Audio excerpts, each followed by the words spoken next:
Hyvää alkuiltaa sekä yleisö täällä Otaniemessä että lankojen äärellä.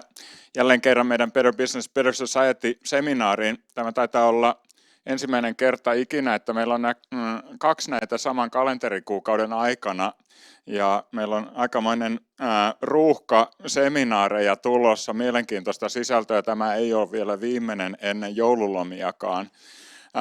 Tosiaankin tervetuloa. Sain juuri kuulla, että meillä on pieniä teknisiä murheita tuolla netin puolella. Jos kuulette mua ja pätkii tämän esityksen aikana, niin tästä tulee myöskin tallenne, sitten ihan ehjä tallenne, josta laitetaan linkki kaikille rekisteröityneille ja sitä voi sen kautta katsoa jälkeenpäin, mutta toivottavasti ongelmat sieltä helpottuu ja pystytte seuraamaan livenä myöskin tätä mielenkiintoista seminaaria tänä iltana. Niin kuin on tapana, mä kerron pienet koulun kuulumiset ennen kuin päästetään illan varsinaiset tähdet tänne lavalle.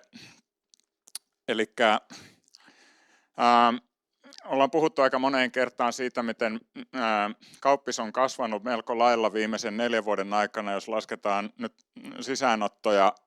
Oikeinkin huomattavaa kasvua, ja nuo sisäänotot, joita on tosiaankin 2020 vuodesta lähtien kasvatettu, niin ne alkaa näkyä myöskin sitten meidän output-puolella tänä vuonna, ja se on ihan mielenkiintoinen knoppitieto, että kauppis on itse asiassa Aallon kouluista aika selkeästi suurin, jos lasketaan tutkintoja eikä kurssisuorituksia, jota tehdään tuolla perustieteiden koulussa aika paljon enempi kuin meillä, mutta tutkintojen puolesta me ollaan tänä vuonna lokakuun loppuun mennessä myönnetty 798 tutkintoa. Se sisältää kandit, maisterit ja tohtorit, mutta ihan kunnioitettava lukema.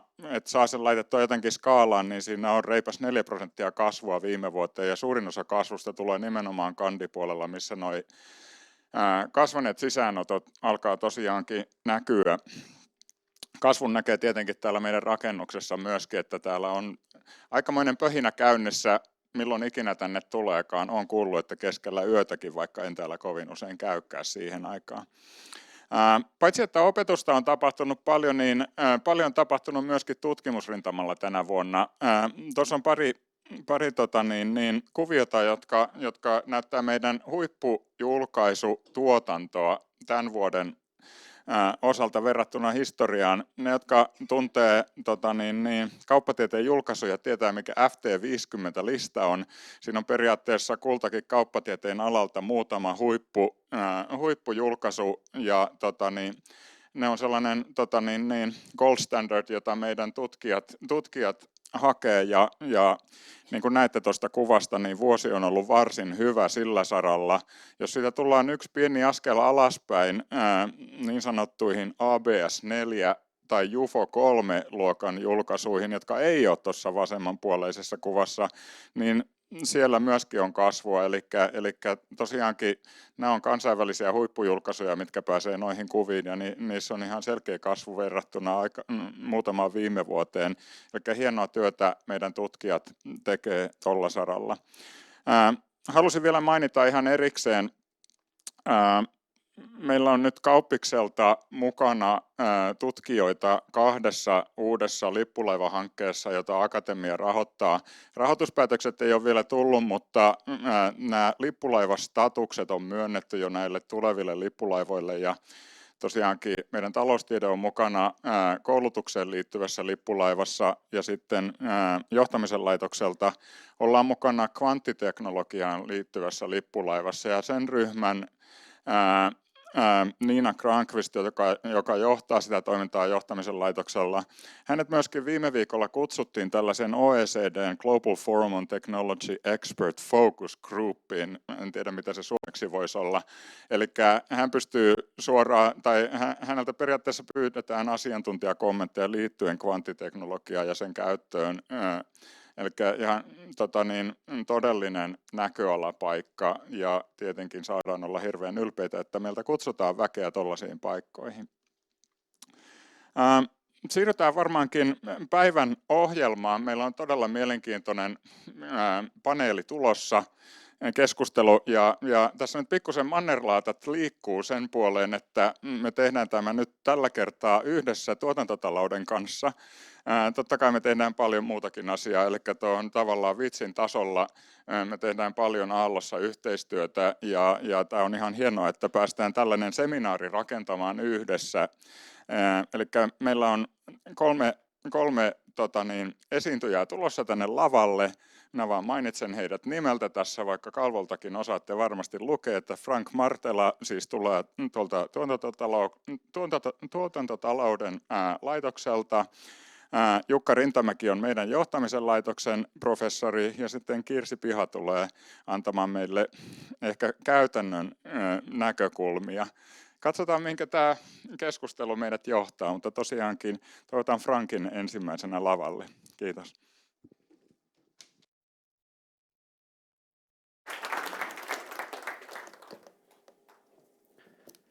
Niin, hyvää iltapäivää omasta puolesta. Tosiaan Frank Martela ja ajattelin tästä yritystoiminnan tarkoituksesta hetken aikaa keskustella, että mun mielestä on välillä hyvä palata tämmöisten peruskysymysten ääreen, eli kysyä sitä, että miksi me jotain asioita tehdään, ja tietenkin omalla taustalla on pohtinut sitä niin kuin elämän ylipäänsä kontekstissa, on paljon kirjoittanut vaikka elämän tarkoituksesta, elämän merkityksellisyydestä, tämmöisistä teemoista, mutta välillä on hyvä myös mennä tähän niin kuin yritystoiminnan puolelle ja miettiä, että miksi meillä ylipäänsä on olemassa yrityksiä, mitä tarkoitusta ne palvelee. Ja tämä on selkeästi sellainen teema, joka tässä viime aikoina on ollut vähän niin kuin pinnalla, että esimerkiksi tuossa muutama vuosi takaperin Financial Times, joka nyt ei kuitenkaan tunnettu ihan semmoisena kaikkein vasemmistolaisempana mediana, totesi, että business must make a profit, but it should serve a purpose too, että niillä on iso kampanja siihen liittyen, että nyt tarvitaan niin kuin tämmöinen reset tälle kapitalismille, että pitää ottaa vahvemmin tämä purpose-puoli mukaan siihen toimintaan. Jos tämä on niin yksi esimerkki, toinen olisi taas tämmöinen niin Jenkkiä tämmöinen niin business roundtable, jossa on tavallaan ehkä 100 suurimman jenkkifirman toimitusjohtajat kokoontuu aina silloin tällöin, ja ne antoi tämmöisen lausunnon kanssa vuonna 2019, jossa ne totesi, että nyt corporations, niiden pitää serve all Americans, että se semmoinen pelkästään osakkeenomistajan palveleminen ei enää ole nykyaikaa, vaan vaatii tämmöinen uudenlainen tavan katsoa sitä, että miten yritykset voisivat palvella kaikkia tahoja, eikä vain kapeasti ymmärrettyjä tahoja. Ja sijoittajapuolella taas tämä BlackRock, joka on tällä hetkellä maailman isoin tämmöinen niin kuin asset manager, jolla on ehkä yli 100 kertaa isompi määrä rahaa valvottavanaan kuin esimerkiksi Suomen valtion vuosittainen budjetti, niin sen toimitusjohtaja otti myös tuossa muutama vuosi sitten niin kuin selkeän linjan siihen, että ne firmat, joihin he pistää rahaa, niin niiden firmojen pitää onnistua näyttämään, että ne ei pelkästään tuota profittia, vaan myös, että se on selkeästi jonkunlainen purpose-puoli mukana siinä toiminnassa. Eli tämä on selkeästi sellainen kysymys, joka tällä hetkellä just on jollain tavalla aika vahvasti pinnalla. Mutta jos mennään tämmöinen nopea historiallinen katsaus siihen, että miten tätä kysymystä on lähestytty, niin tietenkin yksi hyvä huomio on se, että nykymuotoiset yritykset on kohtuu tuore keksintö näin historiallisesti katsoen. Että ehkä ensimmäisiä tämmöisiä niin kuin osaketyyppisiä yhtiöitä oli nämä niin brittiläinen East Indian Company ja hollantilainen East India Company, jotka silloin 1600-luvun alussa perustettiin, eli siinä sitten eri tahot pisti yhteen rahoja ja kaikilla oli tavallaan oikeus tiettyyn osuuteen voittoihin perustuen siihen, kuinka paljon rahoja pisti siihen. Tätä aikaisemmin tämmöisiä niin hirveästi tämän tyyppisiä yritystoimintaa ei ollut olemassa. Ja myöskin tavallaan, että semmoinen, ja noita yksittäisiä esimerkkejä, jotka usein on tavallaan niin valtio käytti niitä semmoisia tarkoituksia, joissa kokesi, että jotain pitäisi tehdä, mutta niitä valtiolla itsellään kirstussa ei ole riittävästi rahaa siihen, joten sitten antoi tämmöisen erityisluvan tämmöiselle hommalle. Ja vielä esimerkiksi 1800-luvun alkupuolella Yhdysvalloissa, jos halusit perustaa yrityksen, niin sun piti tavallaan niin anoa lupaa siihen, ja sitten siinä luvassa piti tavallaan kertoa, mitä yhteiskunnallisesti hyvää tämä yritys tulisi palvelemaan. Että yritystoiminta ei ole silleen vapaata, vaan silleen kuin luvan parasta. No sitten tavallaan, kun tulee lähemmäs nykyaikaan, tietenkin tätä nykyään yritystoiminnasta on tullut sellainen niin kuin itsestäänselvä osa meidän maailmaa ja semmoiset, että me koetaan, että ainahan niitä yrityksiä on olemassa. Mutta myöskin se keskustelu siitä niiden tarkoituksesta on ollut semmoinen, joka on niin vähän vaihdellut aikojen saatossa. Että ehkä erityisesti voisi niin nostaa esiin tavallaan just näitä kysymyksiä siitä, että onko yrityksen tarkoitus tämmöinen pelkästään osakkeenomistajan hyödyttäminen vai onko se tämmöinen niin laajempi purpose, että pitääkö olla laajempi tarkoitus yrityksellä, niin koska 30-luvulla siitä tuli iso tämmöinen keskustelu käynnissä, ja sen keskustelussa, että silloin tavallaan niin tuntuu, että siinä vaiheessa se vahvempi, tai niin kuin se kanta, joka siinä voitti, oli se, että kyllä yrityksen pitää palvella laajemmin yhteiskuntaa kuin pelkästään sen osakkeenomistajan näkökulmasta. Mutta sitten taas tuossa ehkä niin 1970, tai Milton Friedman kuuluisasti totesi, että business of business is business, ja tässä artikkelissa on niin siitä vaikutusvaltainen, ja samaan aikaan tavallaan oli muitakin kehityksiä, jotka johti siihen, että yhtäkkiä tavallaan ehkä päädyttiin tämmöiseen 80-luvulta lähtien semmoisen ajatukseen, että nyt niin kuin, että yrityksen keskeinen tarkoitus on nimenomaan sen voiton tuottaminen osakkeenomistajille ja yrityksen omistajille. Eli tämä malli olisi taas ehkä se dominoiva tapa ajatella yrityksen tarkoitusta tässä viimeiset 50 vuotta, mutta nyt tosiaan tällä hetkellä on tavallaan selkeästi taas jotenkin keskustelu uudelleen puhjennut sen suhteen, että mikä se yrityksen perimmäinen tarkoitus tulisi olla.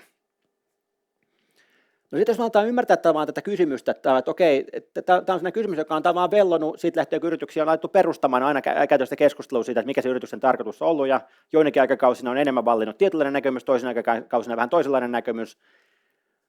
Mutta ehkä sellainen tärkeää on myös ehkä erottaa kaksi sellaista erillistä kysymystä liittyen siihen, että miten voidaan kysyä, kun me ylipäänsä kysytään tästä yrityksen tarkoituksesta.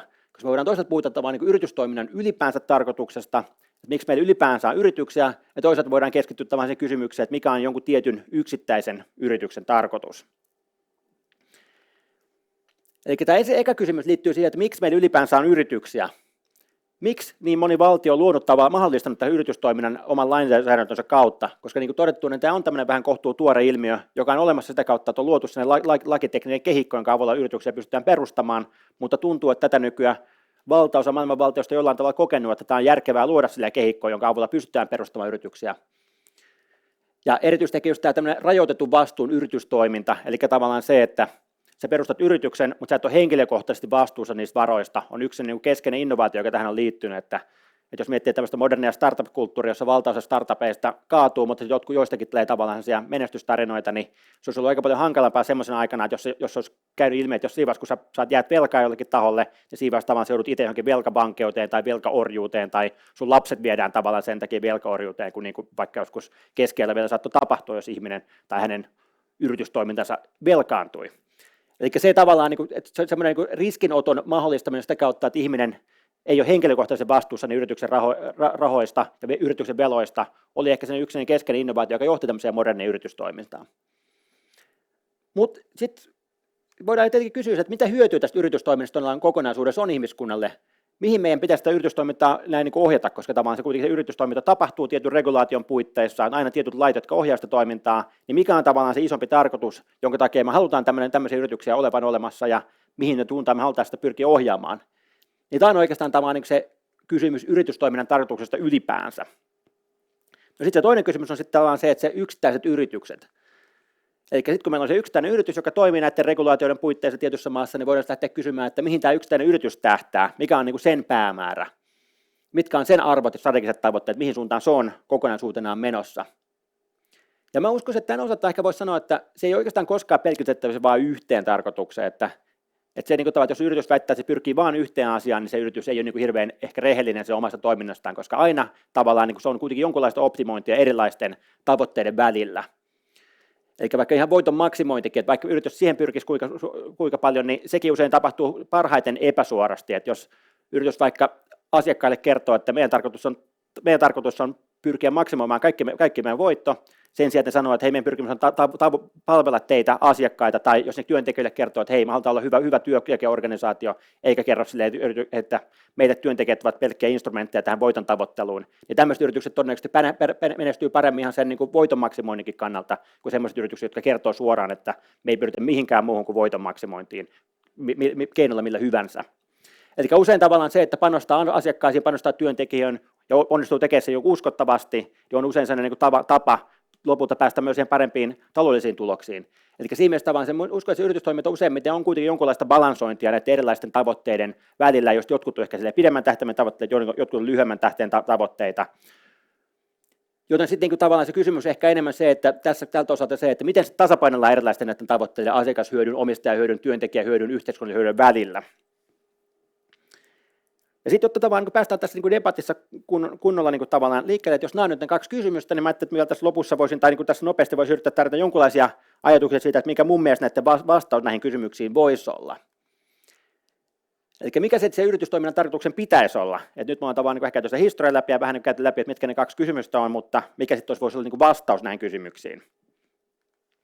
No ehkä tämän niin kuin yritystoiminnan ylipäänsä tarkoituksen osalta mä sanoisin, että se yritystoiminta pitää muistaa, että se on tietynlainen tämmöinen niin yhteiskunnallinen keksintö. Että me on tosiaan luotu semmoinen tietynlainen regulaatiojärjestelmä, joka mahdollistaa yritystoiminnan, ja yritystoiminta ylipäänsä on mahdollista vain tarpeeksi niin vahvan valtion puitteissa, joka ylläpitää niitä sopimuksia, suojelee omaisuutta, tuomikseen väärinkäytöksiä ja niin edespäin. Että jos on sellainen yhteiskunta, jossa ei ole poliisia, tuomioistuinta tai armeijaa, niin semmoisessa yhteiskunnassa hirveästi yrityksiä pystyy pyörittämään, koska siinä tapauksessa kuka tahansa voi tulla paikalle ja ottaa vahvemman oikeudella sen omaisuuden, mitä sulla sattuu olemaan. Eli tavallaan se yhteiskunta on lopulta se, joka mahdollistaa yritysten toiminnan, ja se kautta tavallaan myös yhteiskunnan kannalta olisi järkevää miettiä, että miten voidaan optimoida se yritystoiminnan tuottama yhteiskunnallinen hyöty. Että jos yritystoiminta ei tuottaisi mitään yhteiskunnallista hyötyä, niin sitten tavallaan yhteiskuntaan ei kannattaisi ylläpitää tämmöistä järjestelmää. Mutta samaan aikaan on aika selkeää, että kyllä tuntuu olevan jotain hyötyä siitä yritystoiminnasta, että ei me muuten semmoisia olisi. Eli sinänsä tavallaan se on tärkeää miettiä, miten me maksimoidaan se hyöty, mutta samaan aikaan se on niin hyvä tunnustaa myös, että siellä selkeästi on jotain hyötyä. Ja jos mietitään ylipäänsä sitä, että mikä on niin yhteiskunnallisten instituutioiden perimmäinen päämäärä, niin tässä voidaan lainata sitten Adam Smithia, tämmöistä taloustieteen yhtä historiallisesti keskeistä hahmoa, joka on todennut, että kaikkia valtiomuotoja arvostetaan siinä määrin, miten hyvin ne edistävät niissä asuvien onnellisuutta. Tämä on niiden ainoa käyttö ja tarkoitus. Eli siinä määrin, kun meillä on yhteiskuntia, valtioita, yhteiskunnallisia rakenteita, niitä pitäisi jollain tavalla palvella sitä, että se tuottaa hyvinvointia siellä asuville ihmisille. Ja sitten ehkä tällä hetkellä aika keskeinen kysymys liittyen tavallaan yritystoimintaan, mutta myös kaikkeen toimintaan se, että ihmiskunta on aika paljon tullut, nämä planetaariset rajat on tullut ihmiskunnan toiminnassa vastaan, että aika selkeästi on näkyvissä se, että me ollaan monessa resurssin osalta, me kulutetaan sitä resursseja enemmän kuin tavallaan on mahdollista, jolloin tavallaan tästä on seuraavasta tämmöinen aika isompi katastrofi tulevaisuudessa, jos me aika nopeasti tehdään tästä kurssinmuutosta, ja tietenkin tämä on ehkä keskeinen tämänhetkinen kysymys, että miten me löydetään se tapa toimia, jossa tavallaan pystyy olemaan jollain tavalla sen välttämään ekokatastrofi, pystytään jollain tavalla pysymään niissä planetaarisissa rajoissa, mutta samaan aikaan tuottamaan riittävästi hyvinvointia ihmiskunnalle. Niin tässä mielessä, jos mietitään tavallaan se yritystoiminnan tarkoitusta, niin ehkä just tässä ajassa voisi sanoa, että se on jonkinlainen tavallaan pyrkimys maksimoida sitä ihmisten hyvinvointia näiden planetaaristen rajojen puitteissa. Että meidän pitäisi jollain tavalla, ehkä kun mietitään, miten me yritystoimintaa rakennetaan, minkälaisia regulaatioita meillä sen suhteen on, niin pitäisi miettiä, että miten pystytään pitämään huolta, että jollain tavalla se yritystoiminta, mitä meillä on, niin tuottaisi mahdollisimman paljon hyvinvointia, samaan aikaan kun tavallaan se toiminta pysyisi näiden planetaaristen rajojen puitteissa. Eli rakentaa tavallaan se kehikkoa, missä yritykset toimii, jollain tavalla semmoiseen suuntaan, että tämä toteutuisi. Sitten se toinen kysymys ehkä on se, että mikä se yksittäisen yrityksen tarkoitus tulisi olla, ja mihin se yksittäisen yrityksen tulisi pyrkiä. Ja tästä mä ehkä sanoisin, että lopulta, koska eri yritykset on aika erilaisia, toimii aika erilaisilla markkinoilla, niin kuin niillä on hyvin erilaisia tavallaan niin asioita, mitä ne pyrkii myymään tai mitä ne pyrkii tuottamaan, jolloin tavallaan ehkä niin yleistä vastausta tähän ei voi sanoa, että kaikilla yrityksillä ei ole samaa tarkoitusta, mutta ehkä yleisesti voisi sanoa, että se olisi hyvä, että jokainen yksittäinen yritys tuottaisi enemmän hyvää kuin pahaa jossain mielessä. Ja tavallaan samaan aikaan se on selkeä, että jos miettii sitä yrityksen tarkoitusta, niin on monta tahoa, jotka vaikuttaa siihen, että mihin suuntaan se yritys yritetään pyrkiä. Että se on tietenkin omistajat yhtenä keskeisenä vaikuttajana. Omistajat on tavallaan käyttää valtaa sen suhteen, että mihin ne haluaa, että se toimintajohto yritystä vie, mikä se yrityksen strategia on, mikä se yrityksen päämäärät on. Yritysjohdolla on hyvin paljon valtaa viedä yritystä niihin suuntiin, kun se haluaa. Ja tietenkin tämmöisen informaatioasymmetrian takia myös niillä omistajilla on usein aika paljon vähemmän tietoa siitä, mitä yritys tekee, jolloin tavallaan yritysjohto pystyy myös sitäkin kautta aika paljon myymään sille omistajille aika monia erilaisia suuntia, että hei, tämä on se paras suunta juuri tällä hetkellä. No sitten on tietenkin työntekijät, asiakkaat, joilla on tietty valta sen suhteen, että ne pystyy äänestämällä jaloillaan määrittämään sitä, että mihin suuntaan se yritys tulevaisuudessa pitäisi mennä, jos tavallaan kun työntekijät lähtee pois tai asiakkaat kieltäytyy ostamasta tuotetta, niin siinä vaiheessa yrityksen on aika tärkeää lähteä miettimään, miten se tarkoitusta viedään semmoiseen suuntaan, että ne saisi ne takaisin. Eli tässä näkisin, että se yrityksen päämäärä on aina vähän niin kuin jännitteinen ja moniosainen, että siinä on monta asiaa, mihin se yritys pyrkii optimoimaan, on näitä erilaisia hyötyjä, mitä se pyrkii optimoimaan, ja se on aina tavallaan vähän sellainen tietynlainen, että eri sidosryhmillä, joilla on erilaisia intressejä ja eri määrä valtaa vaikuttaa siihen tarkoitukseen, niin niiden tavallaan keskinäinen semmoinen niin kuin kamppailu, ei nyt, joskus sellainen suorempi kamppailu, mutta usein ehkä semmoinen enemmän neuvottelu siitä, että mihin suuntaan se yrityksen pitäisi mennä. Mutta sitten on ehkä hyvä huomata, että valtio, kun se regulaation rakentajana, sillä on myös iso rooli sen suhteen, että se osittain määrittää myös näitä keskinäisiä valtasuhteita. Että valtio tavallaan pystyy määrittämään sitä, että kuinka paljon valtaa yrityksen tarkoituksen osalta omistajilla tai yritysjohdolla tai työntekijöillä on suhteessa vaan siihen, että mihin suuntaan se yritys menee. Ja samaan aikaan ehkä on hyvä muistaa, että kaikilla ryhmillä on tietty määrä vastuuta siitä, että mihin että se yritys tuottaa sitä hyvää tai pahaa. Että jos mä oon kuluttajana, niin mulla on tavallaan tietty vastuu siitä, että mä valitsen sellaisia tuotteita, jotka tavallaan ovat yhteiskunnallisesti vastuullisia eikä tuota enemmän pahaa. Ja samaan aikaan työntekijänä, jos mä oon tietysti yrityksessä työssä, niin mulla on tietty vastuu sen yrityksen toiminnasta. Mä en voi tavallaan täysin pestä käsiäni pois, että joo, se on tuo johto, joka tekee hommia, että mä vaan niin oon täällä töissä. Että se on nyt ehkä semmoinen klassinen argumentti, jota vaikka tuossa toisen maailmansodan jälkeisessä oikeudenkäynnissä käytettiin, että olin vaan täällä töissä. Mutta samaan aikaan tietenkin yritysjohtajilla omistajilla usein on niin kuin enemmän vastuuta siitä, että mikä se yrityksen tarkoitus on, koska usein niillä on niin enemmän valtaa myös niin päättää siitä. Ja sitten meidän tehtävä niin yleisellä tasolla ehkä vähän näissä kaikissa rooleissa pitää huolta, että jollain tavalla se yritys tuottaa jotain hyvää, että tavallaan se, mikä se päämäärä on joku sellainen asia, josta on jotain hyötyä meille ihmiskunnalle, tälle planeetalle, mutta samaan aikaan pitää huolta, että se ei syyllisty minkään niin erityiseen pahaan. Mitään niin tämän konkreettisempaa me ei voida ehkä yleisellä tasolla sanoa, mutta olisi ehkä niin yleisellä tasolla se, mihin yksittäisten yritysten pitäisi pyrkiä. Ja sitten meidän pitäisi, mikä tahansa meidän oma rooli on suhteessa yritykseen, meidän pitäisi pyrkiä siihen, että omassa roolissamme ollaan mukana viemästä yritystä tähän suuntaan. Eli nyt ehkä niin yhteenvetona voisi sanoa, että jos minkälaisella yritystoiminnan tarkoitus, niin yritystoiminnan ylipäänsä tarkoitus hyvinvoinnin maksimointi planeetallisten rajojen puitteissa ja yksittäisten yrityksen tarkoitus se, että tuottaa enemmän hyvää kuin pahaa. Tässä tämmöinen hyvin tiivis näkemys asiasta. Kiitoksia. Ja seuraavaksi lavalle nousee sitten Kirsi Piha, joka tietenkin yrittäjänä on toiminut paljon, mutta myös tästä merkitysteemasta viime aikoina huomattavan paljon pohtinut ja kirjoittanut. Siinä. Jes, mä luulen, että mä tosiaan tarkastelen tätä ehkä vähän eri lähtökohdasta ja vähän eri tavalla. Muahan ei sido mikään akatemia, eli mä voin esittää ihan puhtaasti pelkkiä mielipiteitä myös, kun pääsen tästä eteenpäin.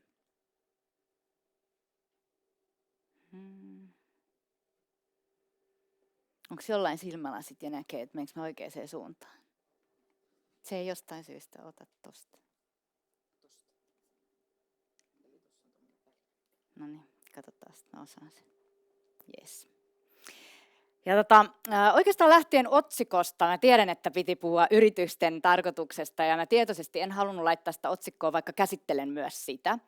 Ehkä sen takia, että mä itse ajattelen, että osin me ollaan tämmöisissä isoissa ja aika hankalissa kinkkisissä ongelmissa yhteiskunnallisesti siksi, että me ollaan jotenkin erotettu nämä kaksi asiaa toisistaan. Meillä on ollut niin kuin yritykset, joilla on ollut joku oma logiikka, millä ne toimii, ja sitten meillä on ollut yhteiskunta ja ihmiset, joilla on joku toinen logiikka. Ja ne jollain tavalla ei ole niin kuin tuntuneet kohtaavan toisiaan, vaan me puhutaan vähän eri kieliä. Ja mä uskon, että meidän pitäisi enemmän puhua siitä, että miten yksittäisen ihmisenkin työllä on merkitystä, niin sitä kautta me rakennetaan myös niitä ehkä yrityksiä, jotka tekee enemmän hyvää kuin pahaa, mistä Frank puhuu. Ja noin. Viime aikoina mä oon siis tosiaan rakentanut muutamaa yritystä ja konsulttina toiminut yritysmaailmassa aika paljon ja miettinyt sekä vastuullisuutta että yrityskulttuuria, mikä tuottaa tietyn tyyppistä tulosta. Mä itse uskon tosi voimakkaasti siihen, että jos meillä on hyvä työ, siitä syntyy onnellinen asiakas ja siitä syntyy hyödyllinen bisnes, eli tavallaan se raha tulee sitä kautta myös, se tulos sitä kautta, että me otetaan huomioon näitä muita asioita. Vähän aikaa sitten mä kirjoitin kirjan, että millään ei ole mitään merkitystä, paitsi jos on. Ja se lähtee siitä ajatuksesta, että jos oikein tarkkaan miettii sitä, niin todellisuudessahan millään ei tavallaan ole mitään merkitystä. Ihminen on tosi pieni yksikkö tässä kokonaisuniversumissa, ja jos sitä rupeaa hirveästi ajattelemaan, niin tulee aika epätoivoiseksi. Mä uskon samalla, että vaikka me ei joka päivä ehkä mietitä sitä elämän tarkoitusta tai työelämän tarkoitusta, niin me ei myöskään haluta olla se, joka juoksee niin kuin tavallaan ympyrää ilman mitään merkitystä, vaan meillä on jokaisella ihmisellä sellainen taso, joka kurottaa johonkin sellaiseen, että me koetaan, että meidän elämällä on merkitystä. Ja mä uskon, että me joudutaan itse ikävä kyllä rakentamaan se. Mä väitän, että tällä hetkellä me eletään tämmöistä suurta merkitysvajeen aikaa, ja mä perustelen sitä kahdella eri asialla, voisi perustella varmaan monella muullakin. Ensimmäinen on tämmöinen inhimillinen kantokyky. Me puhutaan paljon luonnosta ja ekologisesta kantokyvystä, me puhutaan ehkä vähemmän semmoisilla selkeillä termeillä inhimillisestä kantokyvystä, mikä mun näkökulmasta on ihan romahtamassa. Se tietysti johtuu osin siitä, että tapahtuu valtavasti. Me eletään semmoista aikaa, vaikka on vähän kliseistä sanoa, että eletään aikaa, missä tapahtuu paljon, niin mä uskon, että me itse asiassa eletään tällä hetkellä. Kyllä me voidaan ihan reellisesti sanoa sellaista aikaa, missä tapahtuu aika paljon. Samalla me eletään semmoista aikaa, missä kommunikaatio tapahtuu 24/7 ja tosi moni uutinen on itse asiassa kielteinen, jolloin se kuormittaa meidän mieltä ihan älyttömän voimakkaalla tavalla ja jopa häiritsee sitä todellisuuskuvaa. Ja se näkyy sitten siinä, että millä tavalla ihmiset voi. Se näkyy siinä, millä tavalla suomalaiset voi. Jos 1/4 aikuisista kärsii mielenterveyden häiriöistä joka vuosi, niin se on ihan oikeasti iso asia. Ja se on kiinnostavaa, kun yritysten kanssa, yritykset tietysti mittaa erilaisia pulsseja ja hyvinvointia ja muuta, se on myös rahakysymys, jos meillä 51% niin kuin sairauseläkkeistä liittyy mielenterveyden häiriöihin, niin se on siis ihan oikeasti meille yhteiskunnallisesti ja organisaatioissa iso asia. Mutta siinä käy semmoinen ikävä asia, tiedän sen kokemuksesta, että kun organisaatiot mittaa vaikka 1–5 asioita, ja sitten siellä tapahtuu jotain ikäviä asioita, että on vaan 2, niin sitten jos seuraavana vuonna on 2,5, niin me ajatellaan, että no mutta tämähän on parempi kuin viime vuonna. Ja me ei huomata, että meidän taso on romahtanut, meidän ihmiset voi tosi huonosti. Ja se voidaan ajatella, että se on tämmöinen yhteiskunnallinen ongelma, mutta se on tosi isosti myös organisaatioiden ongelma. Se on myös niiden vastuu.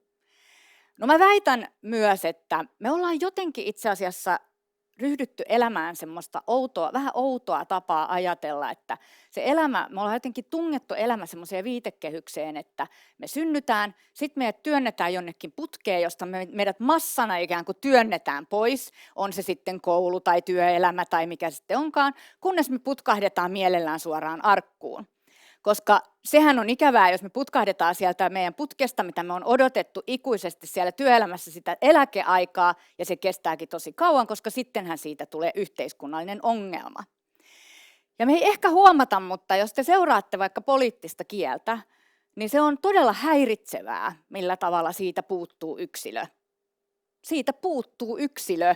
Ja sen takia me tavallaan käsitellään ihmisiä semmoisina ihmemassoina ja ihmejoukkoina, jotka pitää työntää tonne tai tonne. Yksinäisyyttä on nyt näin paljon, mitä me tehdään näin, miten me tavallaan, miten vanhuksia hoidetaan, minne me ne nyt työnnetään. Ja tavallaan se on jotenkin erikoista, että me ollaan itse asiassa ruvettu ajattelemaan tällä tavalla. Samanaikaisesti me ollaan aina haukuttu organisaatioita siitä, että ne ajattelee ihmistä välineenä. Mä väitän, että me ollaan ruvettu ajattelemaan ihmistä välineenä aika monella tasolla, missä ei pitäisi. No se näkyy täälläkin. Se näkyy täällä. Minusta tämä mielenterveyden tulosvaroitus oli tosi hieno termi myös tähän, koska se tuo sen semmoiselle niin kuin kriittiselle tasolle, että tämä ei ole nyt se semmoinen uutinen, kun näitä huonoja uutisia tulee niin kuin koko ajan, niin tämä nyt on yksi vaan niiden joukossa. Me ollaan ihan oikeasti tosi isossa pulassa, jos meidän ihmiset jo ennen työelämää on siinä kunnossa, että ne ei kestä sitä työelämää. Ja kun mä sanoin, että ei kestä työelämää, meidän pitäisi olla innoissaan menossa siihen työelämään ja rakentaa sekä omaa elämää, työelämää, että niitä yrityksiä, että ratkaista niitä kinkkisiä yhteiskunnallisia ongelmia niiden yritysten kautta myös. No sitten toinen asia, mikä johtaa tämmöiseen mun mielestä isoon merkitysvajeeseen, on sitten tämä ekologinen kantokyky, jolta me kukaan ei oikein voida enää sulkea silmiä. 2011 Ellun Kanat teki tämmöistä dialogihanketta ja silloin haastateltiin tai tehtiin tämmöinen iso kysely Aallon opiskelijoille. Aalto oli silloin just yhdistynyt ja meillä oli kaikki tiedekunnat siinä mukana ja noin 3000 opiskelijaa vastasi tähän kyselyyn. Me tehtiin siis hanke, missä sitten yritysten kanssa mietittiin, että mitä työelämän pitäisi, niin jotenkin, miten pitäisi valmistautua siihen, että täältä tulee tällaisia opiskelijoita. Ja silloin iso kysymys oli tietysti liikkuva työ, mikä tänä hetkellä tuntuu siltä, että miten me siitä edes puhuttiin semmoisena, että tuleekohan liikkuvaa työtä vai ei. Mutta yksi kiinnostava löydös siinä silloin oli se, että 2/3 Aallon opiskelijoista sanoi silloin, että ei voisi kuvitella olevansa sellaisessa yrityksessä töissä, jonka arvot ei vastaa omia arvoja. Mä voin kertoa teille, että vuorineuvokset niissä yrityksissä ja toimarit nauroivat. Ne nauroi tälle ja sanoi, että no varmaan routa porsaan kotiin ajaa sitten kuitenkin, että vähän huonommatkin arvot kelpaa. Sehän ei pidä paikkaansa. Tänä päivänä se puhe onkin ihan toisen tyyppistä. Jopa semmoisilla toimialoilla, mitkä me ollaan pidetty aika perinteisinä ja aika vanhanaikaisina, niin itse asiassa silmät on avautuneet johonkin toisen tyyppiseen maailmaan. Ja se näkyy tosi semmoisena niin kuin jopa aika niin kuin radikaaleina kannanottoina siitä, että minkä tyyppisiin toimiin meidän pitäisi ryhtyä siinä, kun me pyritään tätä meidän ekologista kantokykyä ratkaisemaan. Eli talouselämä on tietyllä tavalla pystynyt ja yritykset ajattelee tästä asiasta vähän toisella tavalla kuin aikaisemmin. Samalla kun tämä ekologinen kantokyky on meille iso merkitysvajeen tuottaja, niin mä uskon, että se on myös joku sellainen asia, mikä voi tuottaa paljon merkitystä, jos me ryhdytään toimimaan ja me koetaan jotain omistajuutta siitä, että meillä on jotain mahdollisuuksia tehdä asioita. Tämä on mun mielestä yrityksille tosi iso mahdollisuus myös. Me janotaan niitä keinoja, millä me voidaan vaikuttaa enemmän kuin vaan sillä, että ostetaanko me jotain reilun kaupan sitä tai tätä, tai hankitaanko sähköautoja. Mä oon hankkinut sähköauto 2 viikkoa sitten, sen takia se tulee mulle koko ajan mieleen. Se on todella hieno muuten ja todella mahtava tapa liikkua. Mutta mä uskon, että siinä on joku sellainen asia, että me kaivataan semmoista tietyn tyyppistä niin kuin omaa toimijuutta tässä isossa niin kuin yhteiskunnassa ja näissä isoissa kinkkisissä ongelmissa, mitkä tuntuu tosi hankalilta. Kun tähän lisää sitten koronan eli niin kuin globaalin pandemia ja sitten vielä hyökkäyssodan tuohon päälle ja muutenkin kaikki tuntuu kaatuvan päälle, niin me oikeasti tarvitaan jotain sellaisia asioita, semmoisia paloja, joilla me voidaan kokea, että me vaikutetaan asioihin. Toisin sanoen, tartuttavaa on, meidän pitää päättää, että mitä me tehdään. Organisaatiot, yritykset voi olla siinä tosi iso keino.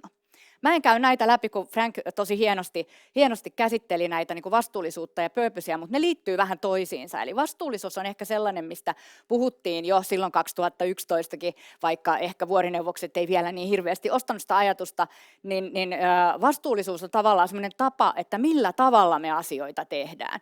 Ja tällä hetkellä me nähdään, että tämä vastuullisuus tulee tosi monella tavalla esiin. Se tulee ihan semmoisella tavalla, että voiko vaikka joku organisaatio olla Twitterissä, nykyisessä X:ssä niin kuin olemassa, jos sen omistaja käyttää antisemitistisiä puheenvuoroja?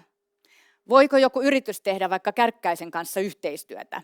Eli se vastuu on ihan eri tasolla kuin mitä se on ehkä ollut aikaisemmin. Ja se on itse asiassa sellainen, jossa pitää olla hereillä vähän niin kuin koko ajan, koska tämä kommunikaatio pyörii 24/7, että missä mä itse asiassa olen mukana. Ja miksi on taas sitten ehkä se Purposen lyhyt historia, ja siellä tosiaan 1916, tässä ei ole ihan samoja kuin mitä Frankilla oli vähän ehkä eri näkökulmasta, niin Dodge-veljekset siis omisti 10% Fordista ja haastoi Fordin oikeuteen siksi, että Ford oli sitä mieltä, että me on kerätty näitä voittoja, jotta me voidaan tehdä hyvää meidän asiakkaille, eli tuotekehitystä ja muuta, ja me voidaan tehdä hyvää meidän työntekijöille. Ja Dodge-veljekset voittivat tämän oikeudenkäynnin, ja silloin tavallaan tuli tämä ajatus siitä myös, että yrityksen tehtävä on itse asiassa tuottaa voittoa. Se on se, että osakkeen omistajat on siinä aina ykkösiä. Ja sitten mentiin siitä pikkuhiljaa sidosryhmäteorioiden kautta tähän Purposeen, ja nyt puhutaan jo nettopositiivisuudesta. Paul Polman, Unileverin entinen toimari, joka teki merkittävän työn siinä, että Unilever tuli merkityksellisemmäksi organisaatioksi ja yritykseksi. Ja itse asiassa Paul Polman sanoo, että jos Milton Friedman eläisi nyt, niin hän ei olisi samaa mieltä kuin silloin. Ja se on aina vaarallista, kun me siteerataan jotain ihmisiä, jotka on sanonut jotain 100 vuotta sitten ja tuodaan se tähän paikkaan tarkoittamaan muka jotain, koska se ei välttämättä ole niin. Ja sama mitä Frank sanoi, niin 2019 oli ehkä tämmöinen Purposen läpimurto-organisaatio tai yrityselämässä, eli tosiaan talouslehdet uskalsivat jo puhua siitä. Harvardin professori Rebecca Henderson puhuu tosi hienosti siitä, että millä tavalla kapitalismi pitäisi uudelleen keksiä, eli minkä tyyppisiä tämmöisiä niin kuin rajoitteita ehkä kapitalismilla pitäisi olla, koska kuitenkin uskotaan siihen, että yritysten olemassaolo on tärkeää. Suomessa on tosi pitkään ollut todella yksiselitteistä ja tosi yksiäänistä tämä keskustelu. Onneksi tänä päivänä ei enää ole näin yksiäänistä, eli niitä muitakin ääniä tulee. Mutta Suomi on vähän semmoinen yhteiskunta, että me uskotaan yhteen asiaan kerrallaan. Ja nyt mä luulen, että on tapahtunut joku sellainen tietyn tyyppinen muutos, että jos Sixten Korkman sanoi Helsingin Sanomissa, että lisää elokapinaa, niin on tapahtunut oikeasti joku muutos. Mä itse uskon, että kun puhutaan yrityksistä tai kun puhutaan niin kuin ylipäänsä elämästä, niin mä uskon, että se kenelle kysymys on sen Purposen näkökulmasta kaikkein oleellisin. Me eletään lopulta sitten kuitenkin toisten ihmisten kautta ja toisia ihmistä varten. Me ollaan sosiaalisia olentoja, jotka koko ajan skannaa sitä sosiaalista kontekstia. Me vertaillaan itseämme muihin, me halutaan tehdä hyvää toisille, me koetaan onnellisuutta siitä, että me annetaan jollekin jotain.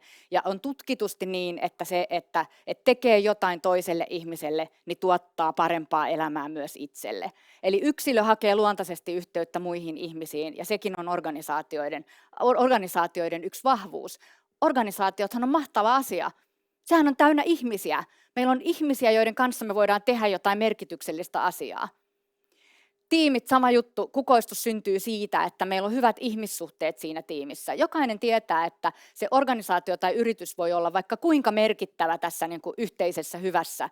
Ja jos on tiimissä on huono tunnelma ja siellä on joku, joka vaikka koko ajan valittaa, tai se on muuten vaan niin kuin todella tulehtunut niin kuin ihmissuhdetilanne, niin sillä merkityksellä ei lopulta ole mitään merkitystä, koska sä et kestä vaan niin kuin tänä torstaina tai keskiviikkona tulla töihin. Ja yritykset siirtyy selkeästi tässä ajassa tästä omistaja-ajattelusta laajempaan sidosryhmäajatteluun. Matthew Lieberman, joka on tutkinut paljon tätä ihmisten välistä kanssakäymistä, joka muun muassa teki aikoinaan sellaisen kokeen, missä ihmiset rupesivat pelaamaan tämmöistä videopeliä. Ja siinä oli siis, mä selitän lyhyesti, te ehkä tiedättekin sen, siinä oli siis 3 pelaajaa, joista 1 oli oikea ihminen ja 2 oli pelkkää konetta. Tämä 1 ei vaan tiennyt, että nämä ei ollut ihmisiä. Ja siinä heiteltiin siis yksinkertaisesti vaan palloa toinen toiselta ja se alkoi oikein mukavasti ja kaikki heitti tasaisesti ja kaikilla oli hyvä mieli. Sitten nämä 2 robottia rupesikin pelaamaan vaan keskenään ja tälle yhdelle ihmiselle, joka siis ei tiennyt, että hän on ainoa ihminen, tuli siitä paha mieli. Sitten kun häntä haastateltiin sen jälkeen, niin hän sanoi, että hänelle tuli tosi, että tekikö hän jotain väärin vai niin kuin, että minkä takia ne rupesi hyljeksimään häntä. No sitten hänelle kerrottiin, että ei hätää, että tämä ei ollut henkilökohtaista, nämä oli robotteja.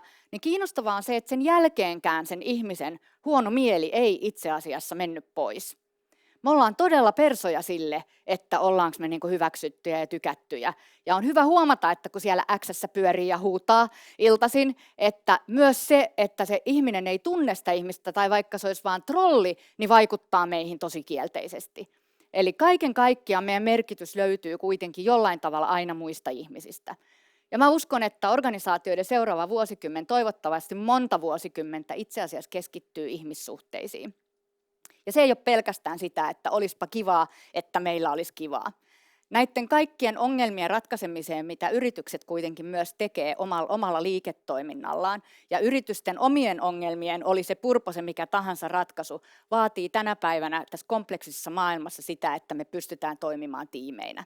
Se ei auta, että meillä on huippuälykkäitä yksilöitä 10, jos ne ei pysty yhdessä tekemään yhtään mitään. On organisaatioiden elinehto, että ne kykenee luomaan sellaisia tiimejä, jotka pystyy yhteistyöhön. Muutama kuukausi sitten minulla oli ilo olla Kriittisen korkeakoulun yhdessä lauantai-sessiossa, missä pohdittiin, että mikä on työn tarkoitus tämmöisellä sokraattisella metodilla. Ja se oli hyvin kiinnostavaa. Me oltiin siis ihmisiä, jotka ei tuntenut toisiaan millään tavalla etukäteen. Ja meidät jaettiin sitten vaan tiimeihin ja sitten me jouduttiin vähän pohdiskelemaan, että no mikä tämä niinku työn tarkoitus sitten on. Meidän tiimi sitten lopulta niinku tiivisti se hyvin niinku karuun ja jotenkin tosi pieneen, tai se tuntui pieneltä tai lyhyeltä, että työn tarkoitus on hyötyä niinku itselle ja muille. Ja mä jäin sitä sitten miettimään sen jälkeen, että no oliko toi nyt vähän yksinkertaistetusti sanottu ja voihan se nyt olla jotain muutakin, kunnes mä niin tajusin, että itse asiassa siinä on kaikki, mitä oikeastaan pitää tietää mun mielestä työn ja yritysten, koska yritykset koostuu meidän työstä, tarkoituksesta. Sen pitää tuottaa hyötyä meille ja muille. Ja jotta se olisi oikeasti hyödyllistä, niin sehän ei voi tehdä sellaisia asioita myöskään tässä isommassa kontekstissa, jotka pilaa sitä onnellisuutta, mistä esimerkiksi Frank puhuu yhteiskunnassa. Eli se hyödyllisyyshän pitää sisällään sen, että se ei tuota epähyödyllisiä asioita tai suorastaan vahingollisia asioita. Kiitos. Ja sitten tulee Jukka Rintamäki, ole hyvä. Kiitoksia. Tarvinkohan mä otan vesilasin mukaan? Yes, kiitos. Mä kaadan itselleni pikkasen vettä ennen kuin mä aloitan, koska mulla aina kurkku kuivuu. Eli mä oon tosiaan Jukka Rintamäki, mä oon Timo tituleerasi mua johtamisen professoriksi, mutta tosiasiassa mä oon vasta apulaisprofessori. Mä yleensä, kun mä oon tällä tavalla puhumassa, niin mä puhun kestävyydestä, kestävästä kehityksestä ja oikeastaan niin kuin siitä, miten me ei vielä olla kauhean kestäviä eikä olla menossa siihen suuntaan riittävän nopeasti, mutta mä myös katselen mun tämän hetken tutkimushankkeissani tällaisia problematiikkoja liittyen siihen, että millä tavalla niin kuin instituutiot tuottaa, meidän keskeiset instituutiot liittyen sitten vaikka talouteen tai oikeusjärjestelmään tai esimerkiksi korkeakoulutukseen, niin millä tavalla ne tuottaa meille sen tyyppisiä lopputulemia, mitä me tahdottaisiin niiden tuottavan. Ja tämä teema liittyy siihen, eli tietyllä tavalla kuinka meidän yrityselämä voisi meille tuottaa sen tyyppisiä lopputulemia, mitä me tällä hetkellä tarvittaisiin, eli vastata sen tyyppisiin haasteisiin, mitä tämänhetkisessä yhteiskunnallisessa ja voisi sanoa planetaarisessa tilanteessa on.